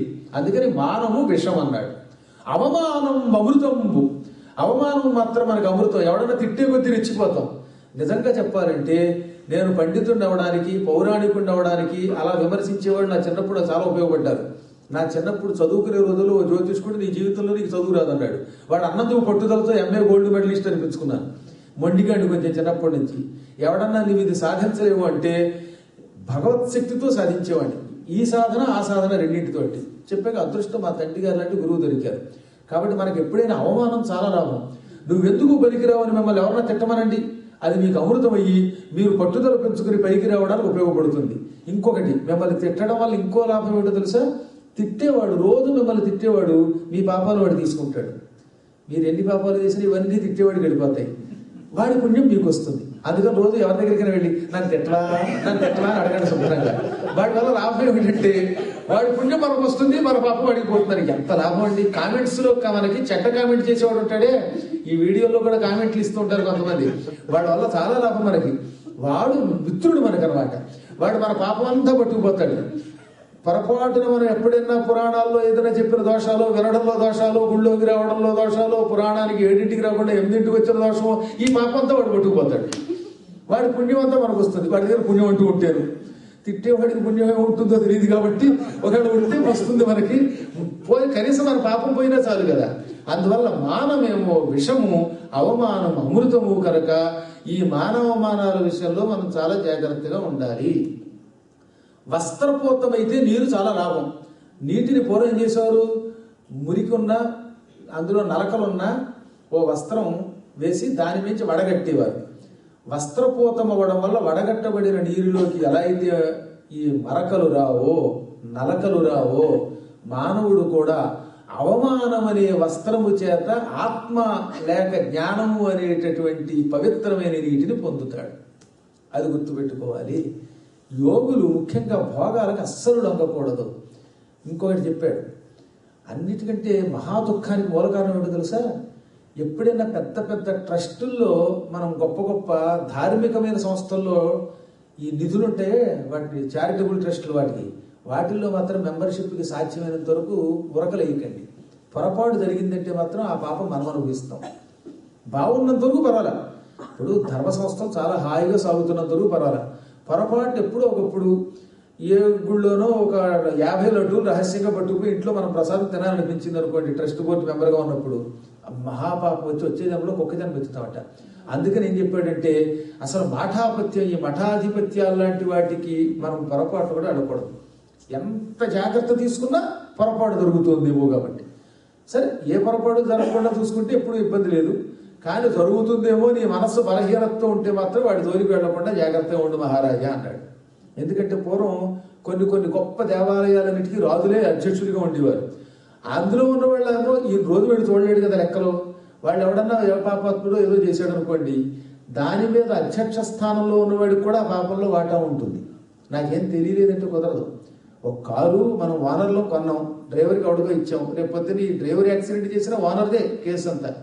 అలాగే ఈ మాఠాధిపత్యాలలో లేక ఇంకేదన్నా లొసుగులు అవి ఉన్నప్పుడు అటువంటి వాటి పాపములన్నీ వీటికి వస్తాయి కనుక మహారాజాదులు ఈ విషయంలో చాలా జాగ్రత్తగా ఉండాలి. దేవాలయాలకి సంబంధించిన ఏ సంపదలని ఇంటికి చేరేయడానికి ప్రయత్నించకూడదట.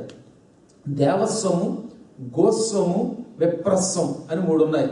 ఎంతకంటే విషం నయం అన్నాడు. బ్రాహ్మణ సొమ్ము పద్మాగర్ గారి జేబులో 10 డాలర్లు రహస్యంగా పట్టుకుపోయారంటే అంతకంటే విషం తాగడం మంచిది అనమాట. దీనికి ప్రాయశ్చిత్తం లేదు. అలాగే దేవాలయాల సొమ్ము, ఆవులకి సంబంధించిన భూములు, ఈ పొరపాటు కూడా పుచ్చుకోకూడదు. ఇప్పుడు ఇండియాలో జరుగుతున్న భయంకరమైన పాపం ఏమిటో తెలుసా? దేవాలయాల భూములన్నీ ఆక్రమించేసి ఎవడికి వాళ్ళు లాగే ఆ పాపానికి ప్రాయశ్చిత్తం లేదు. అలాగే గో సమితులకు ఇస్తున్నాం కదా మనం డొనేషన్లు, గోవుల సమితులకు ఇచ్చినటువంటి ఆ సంపదలు కానీ వాటి భూములు కానీ వాటిని కూడా ఆక్రమించడం అంత మహాపాపం మరొకటి లేదు. విప్రస్వం, గోస్వం, దేవస్వం ఈ 3 కూడా కొన్ని వేల తరముల పాటు వంశాలను నాశనం చేసేస్తాయి. ఇంకా వంశంలో సుఖం ఉండదు అనమాట వాడికి. ఇవన్నీ జాగ్రత్త తీసుకో, మమత్వాన్ని విడిచిపెట్టు అనగానే ఈయన చాలా సంతోషించి చాలా పెద్ద బోధ చేశాడు దత్తాత్రేయుడు. ఆ సూక్ష్మ బోధలు విని పరుగున నాకు పశ్చాత్తాపం కలిగింది, ఈ క్షణమే నేను వెళ్ళిపోతున్నానని గురువు గారి దగ్గర సెలవు తీసుకుని, కాశీరాజు గారు నిండు సభలో ఉన్నాడు. ఆ సమయంలో ఈ అలర్కుడు యుద్ధరంగంలోంచి పారిపోయాడు, ఏమయ్యింది ఏమిటి అనుకుంటూ సుబాహుడితో చర్చిస్తున్నాడు. ఆ సమయంలో వచ్చి, మహారాజా మీకు నమస్కారం, నేనే అలర్కుడిని, నా కోసమే మీరు మీ సామ్రాజ్యాన్ని వదిలిపెట్టి సైన్యంతో నన్ను జయించడానికి వచ్చారు ఇక్కడికి. మీకు యుద్ధం అక్కర్లేదు, ఏమక్కర్లా, నా రాజ్యాన్ని మీకు ఇచ్చేస్తున్నాను, మీరు సుబాహుడికే ఇచ్చుకోండి, ఇంకో బాహుడికో ఇచ్చుకోండి అన్నాడు. ఆయన పక్కపక్కనవి, నేను క్షత్రియుణ్ణి, యుద్ధానికే వస్తాను, రాజ్యం వదలనన్నావుగా, మరి ఎంతలోనే ఎలా మారావంటే నీకంటే ఎక్కువ విర్రవీగా అయినా నేనును. కానీ మా గురువు గారు దత్తాత్రేయుల దగ్గరికి వెళ్ళాను, ఆయన చెప్పారు నాకు అన్ని వ్యామోహాలు పోయాయి, ఈ సామ్రాజ్యం ఏమిటి, శాశ్వతమైన ఆధ్యాత్మిక సామ్రాజ్యాన్ని పొందడానికి పోతున్నాను. వైరాగ్యము రానంత వరకు వస్తువుల మీద వ్యామోహం ఉంటుంది. ఒక్కసారి ఈ వస్తు వ్యామోహం పోతే, రాగం పోతే, విరాగం కలిగితే అప్పుడు ఈ జగత్తే నాదనిపిస్తోంది. ఎంతో పూర్వం పరిమితమైన రాజ్యం నాదనుకున్నాను, ఇప్పుడు అపరిమితమైన సృష్టి నాదనుకుంటున్నాను. మీరు భావనలో ఎంత మార్పు వస్తుందో చూడండి. అజ్ఞానంలో ఉన్నంత వరకు చిన్న ఇల్లు మందనుకుంటాం, జ్ఞానం పెరిగే కొద్దీ ఈ ప్రపంచమే మనకి ఇల్లు అయిపోయింది, కుటుంబం అయిపోయింది. అప్పుడు మనకేం దుఃఖం ఉంటుంది, ఉండదుగా. అందువల్ల నాకు మమత్వం తొలగింది అన్నట్ట. వెంటనే సుబాహుడు ఆ పక్కన కూర్చున్నటువంటి ఇతని సోదరుడు వచ్చి కౌగిలించుకుని, నాయన ఈ ముక్క నీ నోటమ్మడ వినడం కోసమేనా నేను ఇంత కష్టపడ్డాను, ఇక నాకు సంతోషం, అని కాశీరాజా, ఈతడు నా తమ్ముడు, మా అమ్మ మదాలస ఒక యోగిని మాత, ఆమె పాలు తాగిన వాళ్ళందరూ గొప్పవాళ్ళు అయ్యారు. ఆమె పాలు తాగి మేమందరం అడవిలో తపస్సు చేసుకుంటూ మోక్షాన్ని ఆశిస్తూ వైరాగ్యంతో ఉంటే ఈతడొక్కడు సామ్రాజ్యకాంక్షతో భోగలాలసుడై బతుకుతున్నాడు. అందుకని ఇతనిని కూడా ముముక్షాసక్తుణ్ణి చేయడానికి నేను ఇంత నాటకం వాడాను తప్ప నాకు రాజ్యం ఎందుకు అన్నాడు. ఇప్పుడు ఈయన తెల్లబోయి, నువ్వెలాగో వైరాగ్యం పొందావు, నీ తమ్ముడికి వైరాగ్యం ఇప్పించావు, మధ్యలో నన్ను మాత్రం రాగంలో నలిపేశావు, అనవసరంగా యుద్ధం చేశాను, ఇప్పుడు ఈ సామ్రాజ్యం నేనేం చేసుకుంటాను, నన్ను కూడా తరింపజెయ్యి అంటే, మహారాజా అందరూ ఒకేసారి రాజ్యం విడిచిపెట్టి అడవికి వెడితే ఈ సృష్టి ఏమవుతుంది గుర్తుపెట్టుకో. ఇతడికి అవసరం, నీకు ఇప్పుడు అవసరం లేదు. క్షాత్రం కలిగితే తన జాతిని కాపాడుకోవాలి, గాత్రం కలిగితే గానం చేసి పరమాత్ముడిని సంతోషపెట్టాలి, భగవత్కథలతో తన గాత్రాన్ని సద్వినియోగం చేసుకోవాలి. ఈ రెండు విడిచిపెట్టి అందరూ అరణ్యానికి వెళ్ళవలసిన అవసరం లేదు. ప్రతి వ్యక్తి తన ధర్మాన్ని ఇంటిలో ఉండి కూడా సక్రమంగా నిర్వహించవచ్చు. అన్నిటికంటే గార్హస్థ్య ధర్మం చాలా గొప్పది. మీరందరూ గృహస్థాశ్రమంలో ఉన్నారు గనక ఎక్కడెక్కడి నుంచో మాగోటి వాళ్ళు వచ్చి ఇక్కడ ఉపన్యాసం చెప్పగలుగుతున్నాం. మీరందరూ కూడా గృహస్థాశ్రమం విడిచిపెట్టి కళ్ళు మూసుకు తపస్సు చేసుకుంటే ఇక నేను అమెరికా రావడం ఎందుకు, పురాణం వరకు చెబుతాను. ధర్మం అధర్మం అవుతుంది, సృష్టి కొనసాగాలి పరంపరగా. కాబట్టి సన్యాసులు కొద్ది మంది మాత్రమే ఉండాలి, ఎక్కువ మంది గృహస్థాశ్రమంలోనే ఉండాలి. అందుకే అసలు కలియుగంలో సన్యాస నిషేధం తెలుసుగా మీకు. కలవు పంచ విసర్జయేత్, కలియుగంలో 5 విసర్జించమన్నారు. అందులో ఒకటి ఏంటంటే సన్యాసం, ఫలపైతృకం. సన్యాసం అసలు కలియుగంలో లేదు కాబట్టి దానికి నిషేధం. కొద్దిమంది ఎక్సెప్షన్ కేసులు పక్కన పెట్టండి, చెప్పే సాధారణ సన్యాసాలు పనికిరావు. ఫలపైతృకం, పూర్వకాలంలో మాంసంతో పిండ ప్రదానం చేసేవారు. ఇప్పుడు కలియుగంలో మాంసంతో పిండ ప్రదానం చేయకూడదు. శ్రాద్ధం పెట్టేటప్పుడు అందుకే మాంసం పెడుతున్నాం, మేషం బదులుగా. పూర్వం మేష మాంసంతో పెట్టేవారు, గొర్రె మాంసంతో. దాని బదులుగా ఇప్పుడు మాంసము మినుములతో పెడుతున్నాం. అందుకే గారెలు ఎందుకు పెట్టాలి? గారెలు పాయసము ఒకే రోజు ఎందుకు చేయకూడదంటే, గారెలు పాయసము ఒకే రోజు తయారు చేస్తే అది మాంసంతో సమానము. ఇంట్లో పిండ ప్రదానానికి మాంసం ఉపయోగించడంతో అదనమాట. అందుకే పూర్వకాలం ఎప్పుడు కూడా బియ్యంతో పాయసం వండిన రోజున గారెలు చేయకూడదు, గారెలు వండితే పాయసం చేయకూడదు. ఈ రెండు చేయటువంటి తద్దినం పెట్టడంతో సమానం. మన వాళ్ళు ఏంటి, సరదా కోసం గురువు గారు వచ్చారని గారెలు పాయసం కూడా అంటే వాడికి పట్టుకెళ్ళి మాంసం ముక్క పెడుతున్నట్టు అవుతుంది అనమాట. అందువల్ల ఇవి నిషిద్ధం అన్నారు. అది ఫలపైతృకం అన్నారు. సన్యాసం. దేవరాజ్య సుతోత్పత్తి, దేవరన్యాయం అని ఒకటి ఉంది. ఒక అన్నగారు తమ్ముడో చచ్చిపోతే ఆ ఇంట్లో ఆడవాళ్ళకి సంతానం లేకపోతే, అన్నగారు చచ్చిపోతే అన్నగారి భార్యని సంతాన ప్రాప్తి వరకు తమ్ముడు సేకరిస్తే దేవరన్యాయం. ఇప్పుడు విచిత్ర వీరుడు చచ్చిపోయాడు, అతని భార్యలు అంబిక అంబాలికలకి సంతానం లేదు. అందుకని వేదవ్యాసుల వారు తమ్ముడి భార్యలను తన భార్యలుగా సేకరించి వాళ్ళకి సంతానం ఇచ్చాడు. ఇది దేవరన్యాయం. ఇది కూడా కలియుగంలో నిషిద్ధం. దేవరాజ్య సుతోత్పత్తి. ఇలా కొన్ని ఉన్నాయి, ఇవి పనికిరావు. పొరపాటు కూడా మన ఇష్టం వచ్చినట్టు చేయకూడదు సుమా అని చెప్పగానే, ఇప్పుడు నన్ను ఏం చేయమంటావు అన్నాడు రాజుగారు. మహారాజా, ధర్మము తప్పకుండా ప్రజల్ని కన్నబిడ్డల్లా పాలించు, పన్నులు సరళీకృతం చెయ్యి, ఇతరుల రాజ్యాలను అన్యాయంగా ఆక్రమించుకోకు. ఎవరైనా నీ ప్రజలు అర్ధరాత్రి అయినా అపరాత్రి అయినా న్యాయం అని అడిగితే తక్షణం నువ్వు మెలకువ తెచ్చుకుని వారికి న్యాయం చేకూర్చు. గాఢంగా నిద్రపోతున్నాను, రేపు రండి ఎల్లుండి రండి అని ఎవరిని కూడా పోస్ట్ పోని చేయకు. రాజధర్మం సక్రమంగా నిర్వహిస్తే బ్రతికుండగానే మోక్షం పొందుతావు. బాల్యంలో చదువుకున్నావు, యవ్వనంలో విషయలోనుడు అయ్యావు, వార్ధక్యంలోకి రాగానే అప్పుడు రాజ్యాన్ని నీ కుమారుడికి ఇచ్చి నువ్వు కూడా వానప్రస్థాశ్రమం సేకరించు. అడవిలో ఉంటూ హాయిగా కందమూలాలు తింటూ వార్ధక్యం గడుపు. వార్ధక్యంలో మనందరికీ ఒక సులభమైన మార్గం చెప్పారు దత్తాత్రేయులు వారు, తెలిసిన మీకు. అదే సుబాహుడు, అలర్కుడు, కాశీరాజుకి చెప్పారు. మనకి 60 ఏళ్ళు వచ్చాక ఇంకెక్కువగా సంసారంతో సంబంధం పెట్టుకోకూడదు. పిల్లలు ఎలా ఉంటారు, వాడు ఏం చేస్తాడు, వాడు చదువుతాడా, తింటాడా, వాడికి డబ్బులు లేవు, వీడికి ఉన్నాయి, ఈ వ్యామోహం పెట్టుకోక అసలు ఏమి వద్దు. వేళకి పుత్రుడు పెట్టే తినడం, హాయిగా మన జపం చేసుకోవడం. కానీ మన వాళ్ళు ఏం చేస్తారు, 60 ఏళ్ళు వచ్చిన దగ్గర నుంచి చపలత్వం అప్పటి వరకు లేదు కూడా. అత్తవా పెంట మీద చెత్తవా సీరియల్స్ చూడటం 60 ఏళ్లలో మొదలెడతారు. దాంతో వీళ్ళు భ్రష్టులు అయిపోతున్నారు. ఏ ఇంట్లో చూడండి, నిజంగా నాకు ఆశ్చర్యం ఉన్నాడు. భారతదేశంలో కొన్ని చోట్ల బాధ కలుగుతుంది అనమాట. 60 ఏళ్ళు వచ్చాక అసలు టీవీ చూడకూడదు, అంటే చూస్తే ఇలా పురాణాలు వినాలి. అసలు సంసారంతో సంబంధం లేకుండా ఇంట్లో ఉంటూ అడవిలో ఉన్నట్టు ఉండమంటే 60 ఏళ్ళు వచ్చాక అంతఃపురం చూస్తే కానీ గురువుగారు మీకు అన్నం పెట్టనని ఆడావిడ కాదు, గురువు గారు మీకు కాఫీ ఇవ్వనని 70 ఏళ్ళు వచ్చిన ముసలాడు, 70 ఏళ్ళు వచ్చి ముసలాడు వాడికి ఎందుకు చెప్పండి. భయంకరమైన సినిమా అది, చెత్తా చెదారం అనమాట, దెబ్బ కొట్టా దొంగల ముఠా లాంటి సినిమాలని అప్పుడే చూడడం వాడు. నానా సీరియల్స్ వాడికి ఎందుకు క్రికెట్ 70 ఏళ్ళు వచ్చాక. అప్పుడైనా హాయిగా కృష్ణారామ అనుకోడు అనమాట వాడు. 60 ఏళ్ళు వచ్చాక ఖచ్చితంగా శాస్త్రములు చెబుతున్నాయి వానప్రస్థాశ్రమం స్వీకరించాలి. పూర్వకాలంలో అడవిలో ఉండి బ్రతకాలి, కానీ కలియుగంలో అడవుల్లో ఉంటే అసలు ఉండే అవకాశమే లేదు. ఏ భద్రాచలం అడవిలోకి వెళ్ళినా దరిద్రులు ఢామ్ ఢామని పేరు చేసేటటువంటి నక్సలైట్లు తయారయ్యారు. పోని మనం అక్కడ మన మనం బతుకుదామంటే నక్సలైట్ ఏమోనని పోలీసు వాడు కలుస్తాడు. ఏ అమెరికాలో అయినా కొండ మీద కూర్చుందామంటే ప్రైవేట్ ప్రాపర్టీ తప్ప ఎక్కడ పడితే అక్కడ అడుగు పెట్టడానికి లేదు, రోడ్డు మీద నడవడానికి లేదు ఇక్కడ. కాబట్టి ఎక్కడ చూసినా వానప్రస్థాశ్రమం కలియుగంలో లేదు కనుక ఇంట్లోనే ఉండండి. కానీ ఇంటిలో ఏ వ్యవస్థతోటి అటాచ్మెంట్ ఉండకూడదు, బంధం లేకుండా డిటాచ్డ్గా ఉండాలి. ఏదో పిల్లలు వాడు బతుకుతూ ఉంటారు, మనం లేచి జపం చేసుకుని వాళ్ళు ఇస్తున్న కాఫీయో టీయో తాగి వాళ్ళు ఇచ్చినటువంటి పాయసాన్నం తిని ఆయాసం తెచ్చుకోకుండా హాయిగా కాస్తో కోస్తో జపతపాలు చేసుకుంటూ ఇంకా వాళ్ళ భాష ఎక్కువ పట్టించుకోక ఆశీర్వచనం మాత్రమేట. మా అబ్బాయి ఆస్ట్రేలియా నుంచి అమెరికా పెడతాడా, అమెరికా నుంచి మద్రాసు పెడతాడా, మద్రాసు నుంచి ఇంకో చోట పెడతాడా, ఈ ఆలోచన ఎక్కువ పెట్టుకోదని చెప్పాడు. అంటే బంధం లేకుండా ఉండకూడదు, కానీ అధిక బంధం పెట్టుకోకూడదు. అప్పుడు నీకు మనశ్శాంతి కలుగుతుంది. అది వానప్రస్థము అంటే.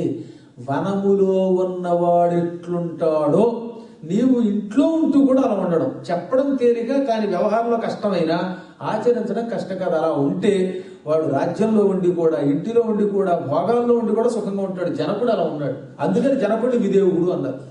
నేను నిజంగా ఇలాంటివి సాధ్యమా అని ఎవరైనా అడిగితే సాధ్యమేనని నేను చెబుతున్నాను. ఎందుకు తెలిసిన, మా నాన్నగారిని చూశాను, నేను మా అమ్మగారిని చూశాను.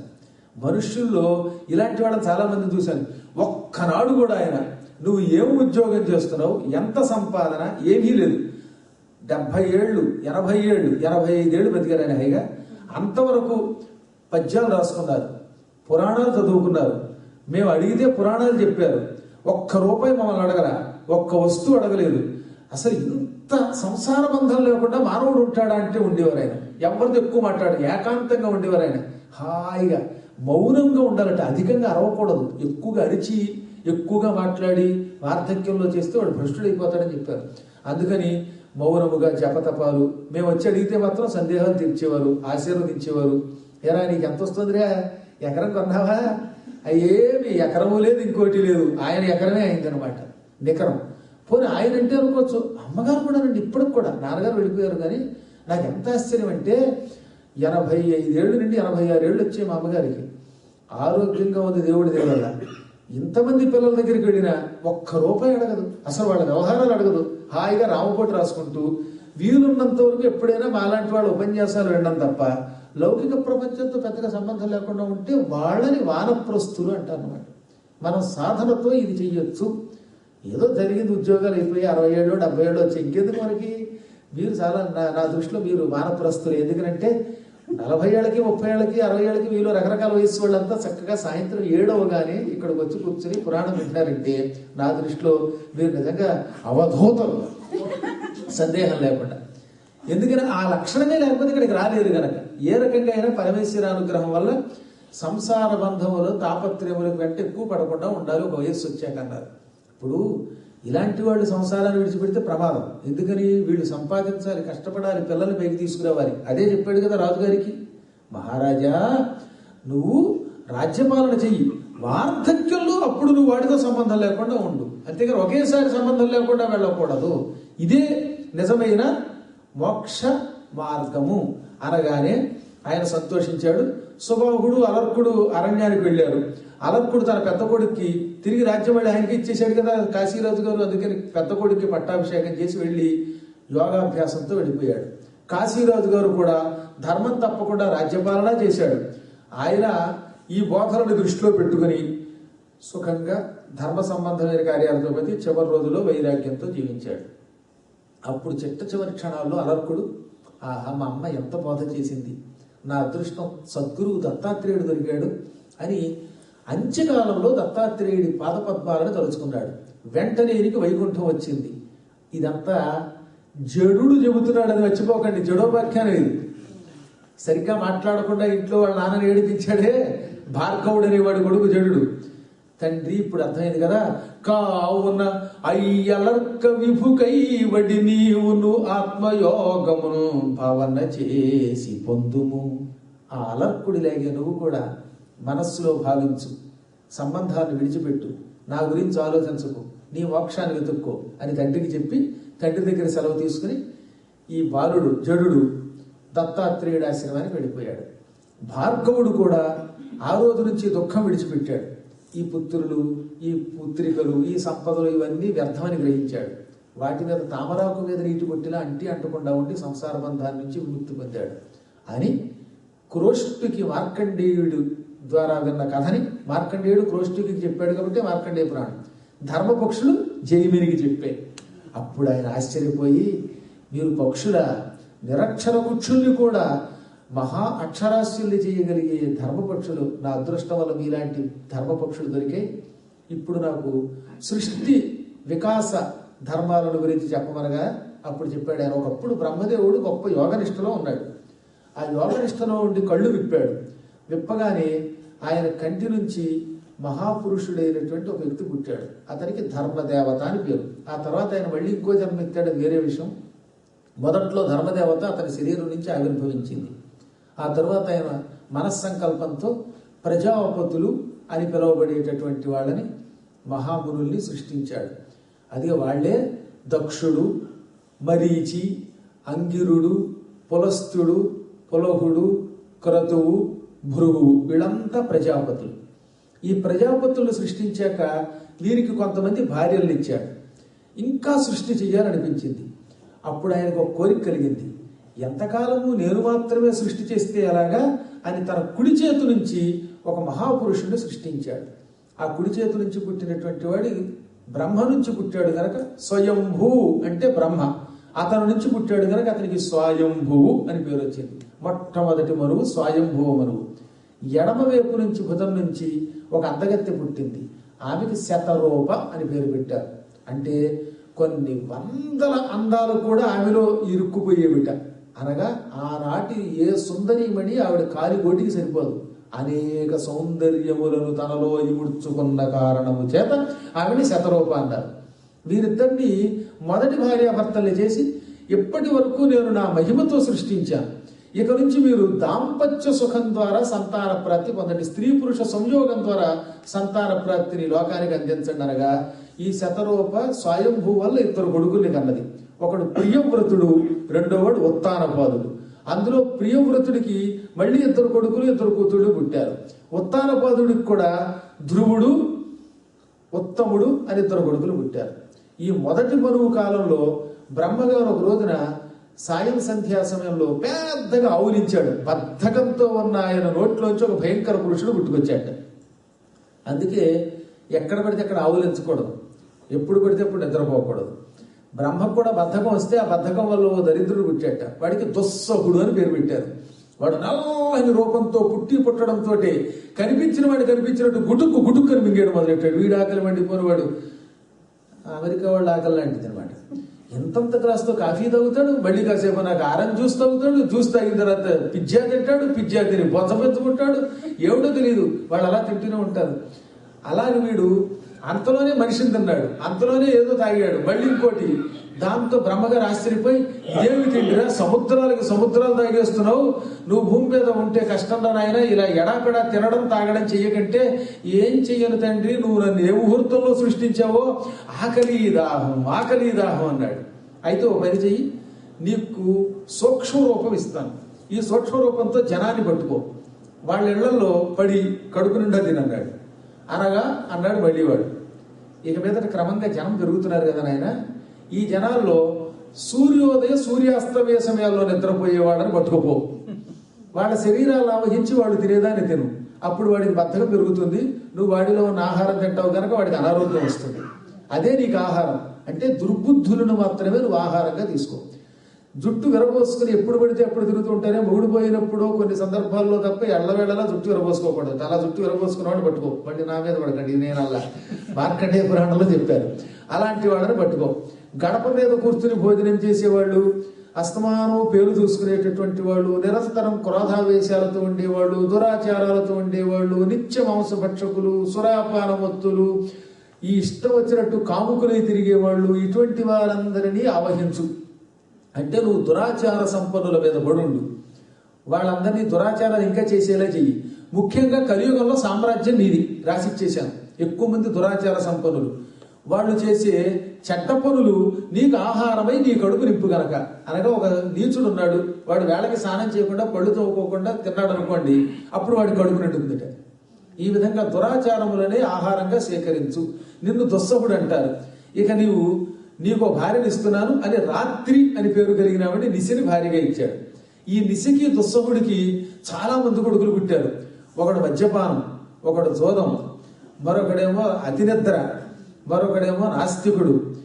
కాబట్టి ఈ విధమైన సంతానం అంతా పుట్టి మీరు లోకాలను అల్లకల్లోలం చేసి పారేయండి, కలియుగంలో అధర్మాన్ని వ్యాపింపచేయండి అనగానే టక్కన వీళ్ళందరూ కూడా ఈ సంతానోత్పత్తి అయినటువంటి వాళ్ళంతా, ఈ దుస్సహుడి భార్య నిశ వల్ల పుట్టిన వాళ్ళందరూ కూడా ఇలా లోకాలను పట్టుకున్నారట. వీళ్ళ నుంచి బయటపడడానికి ధర్మదేవతని పిలిచాడు. ఓ ధర్మదేవత, నువ్వు భక్తి శ్రద్ధలతో ఆలయాలకి వెళ్ళేవాళ్ళని, పురాణాలు వినేవాళ్ళని, వేదములు వినేవాళ్ళని, నిరంతరం శౌచక్రియతో వేళకి స్నానం చేసి సంధ్యావందనాలు చేసేవాళ్ళు, ఇది ఇలా మంచి కవిత్వం పద్యాలు రాసేవాళ్ళు, ఛందస్సు అంటే వేదం కదా, ఆ వేద పారాయణ చేసేవాళ్ళు, గురువులని పూజించేవాళ్ళు, ఇటువంటి వాళ్ళని మాత్రం ఈ దుస్సహుడు వాడి సంతానం వాడి భార్య పట్టుకోకుండా చూడన్నాడు. అందుకని ఇప్పుడు మిమ్మల్ని వాళ్ళు అందుకే పట్టుకోరు, గుర్తుపెట్టుకోండి. మీరు ఇలా పురాణాలు అంటే దుస్సహుడా వాడి పెళ్ళామా ఎవరు మిమ్మల్ని ఏం చేయలేరు, మీరే వాళ్ళంతా అవతల తెలియగలరు అన్నమాట. క్రమంగా ఈ స్వయంభవ మనువు మొదటి మనువు కాలంలో ధర్మం 4 పాదాల నడిచింది. ఈ మనువు కాలంలో దేవతలు చాలా హాయిగా యజ్ఞాలతో సుఖం పొందారు. ఆ తర్వాత ఈ సృష్టి 43,20,000 సంవత్సరాలు గడిచాక జలప్రళయం వచ్చింది. జలప్రళయంలో మళ్ళీ సృష్టి అంతా నాశనం అయిపోయింది. పునఃసృష్టి. ప్రతి సృష్టిలోనూ ఒక మనువును సృష్టిస్తాడు. మనువు 4 యుగాలు పరిపాలిస్తాడు.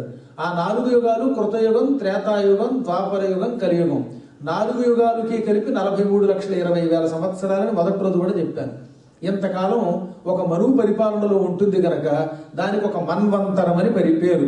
ఈ మన్వంతర కాలంలో ఒక ఇంద్రుడు కూడా ఉంటాడు. అంటే ఇంద్రుడి ఆయువు మనువు ఆయువు సమానమే. అనగా ఇప్పుడున్నాడు అనుకోండి ఇంద్రుడు, ఆయన మనువులాగే 43,20,000 సంవత్సరాలు బతుకుతాడు. అనగానే మొదటి మనువు స్వయంభు అన్నావు కదా, రెండో వాడు ఎవడు అని అడిగాడు ఆయన.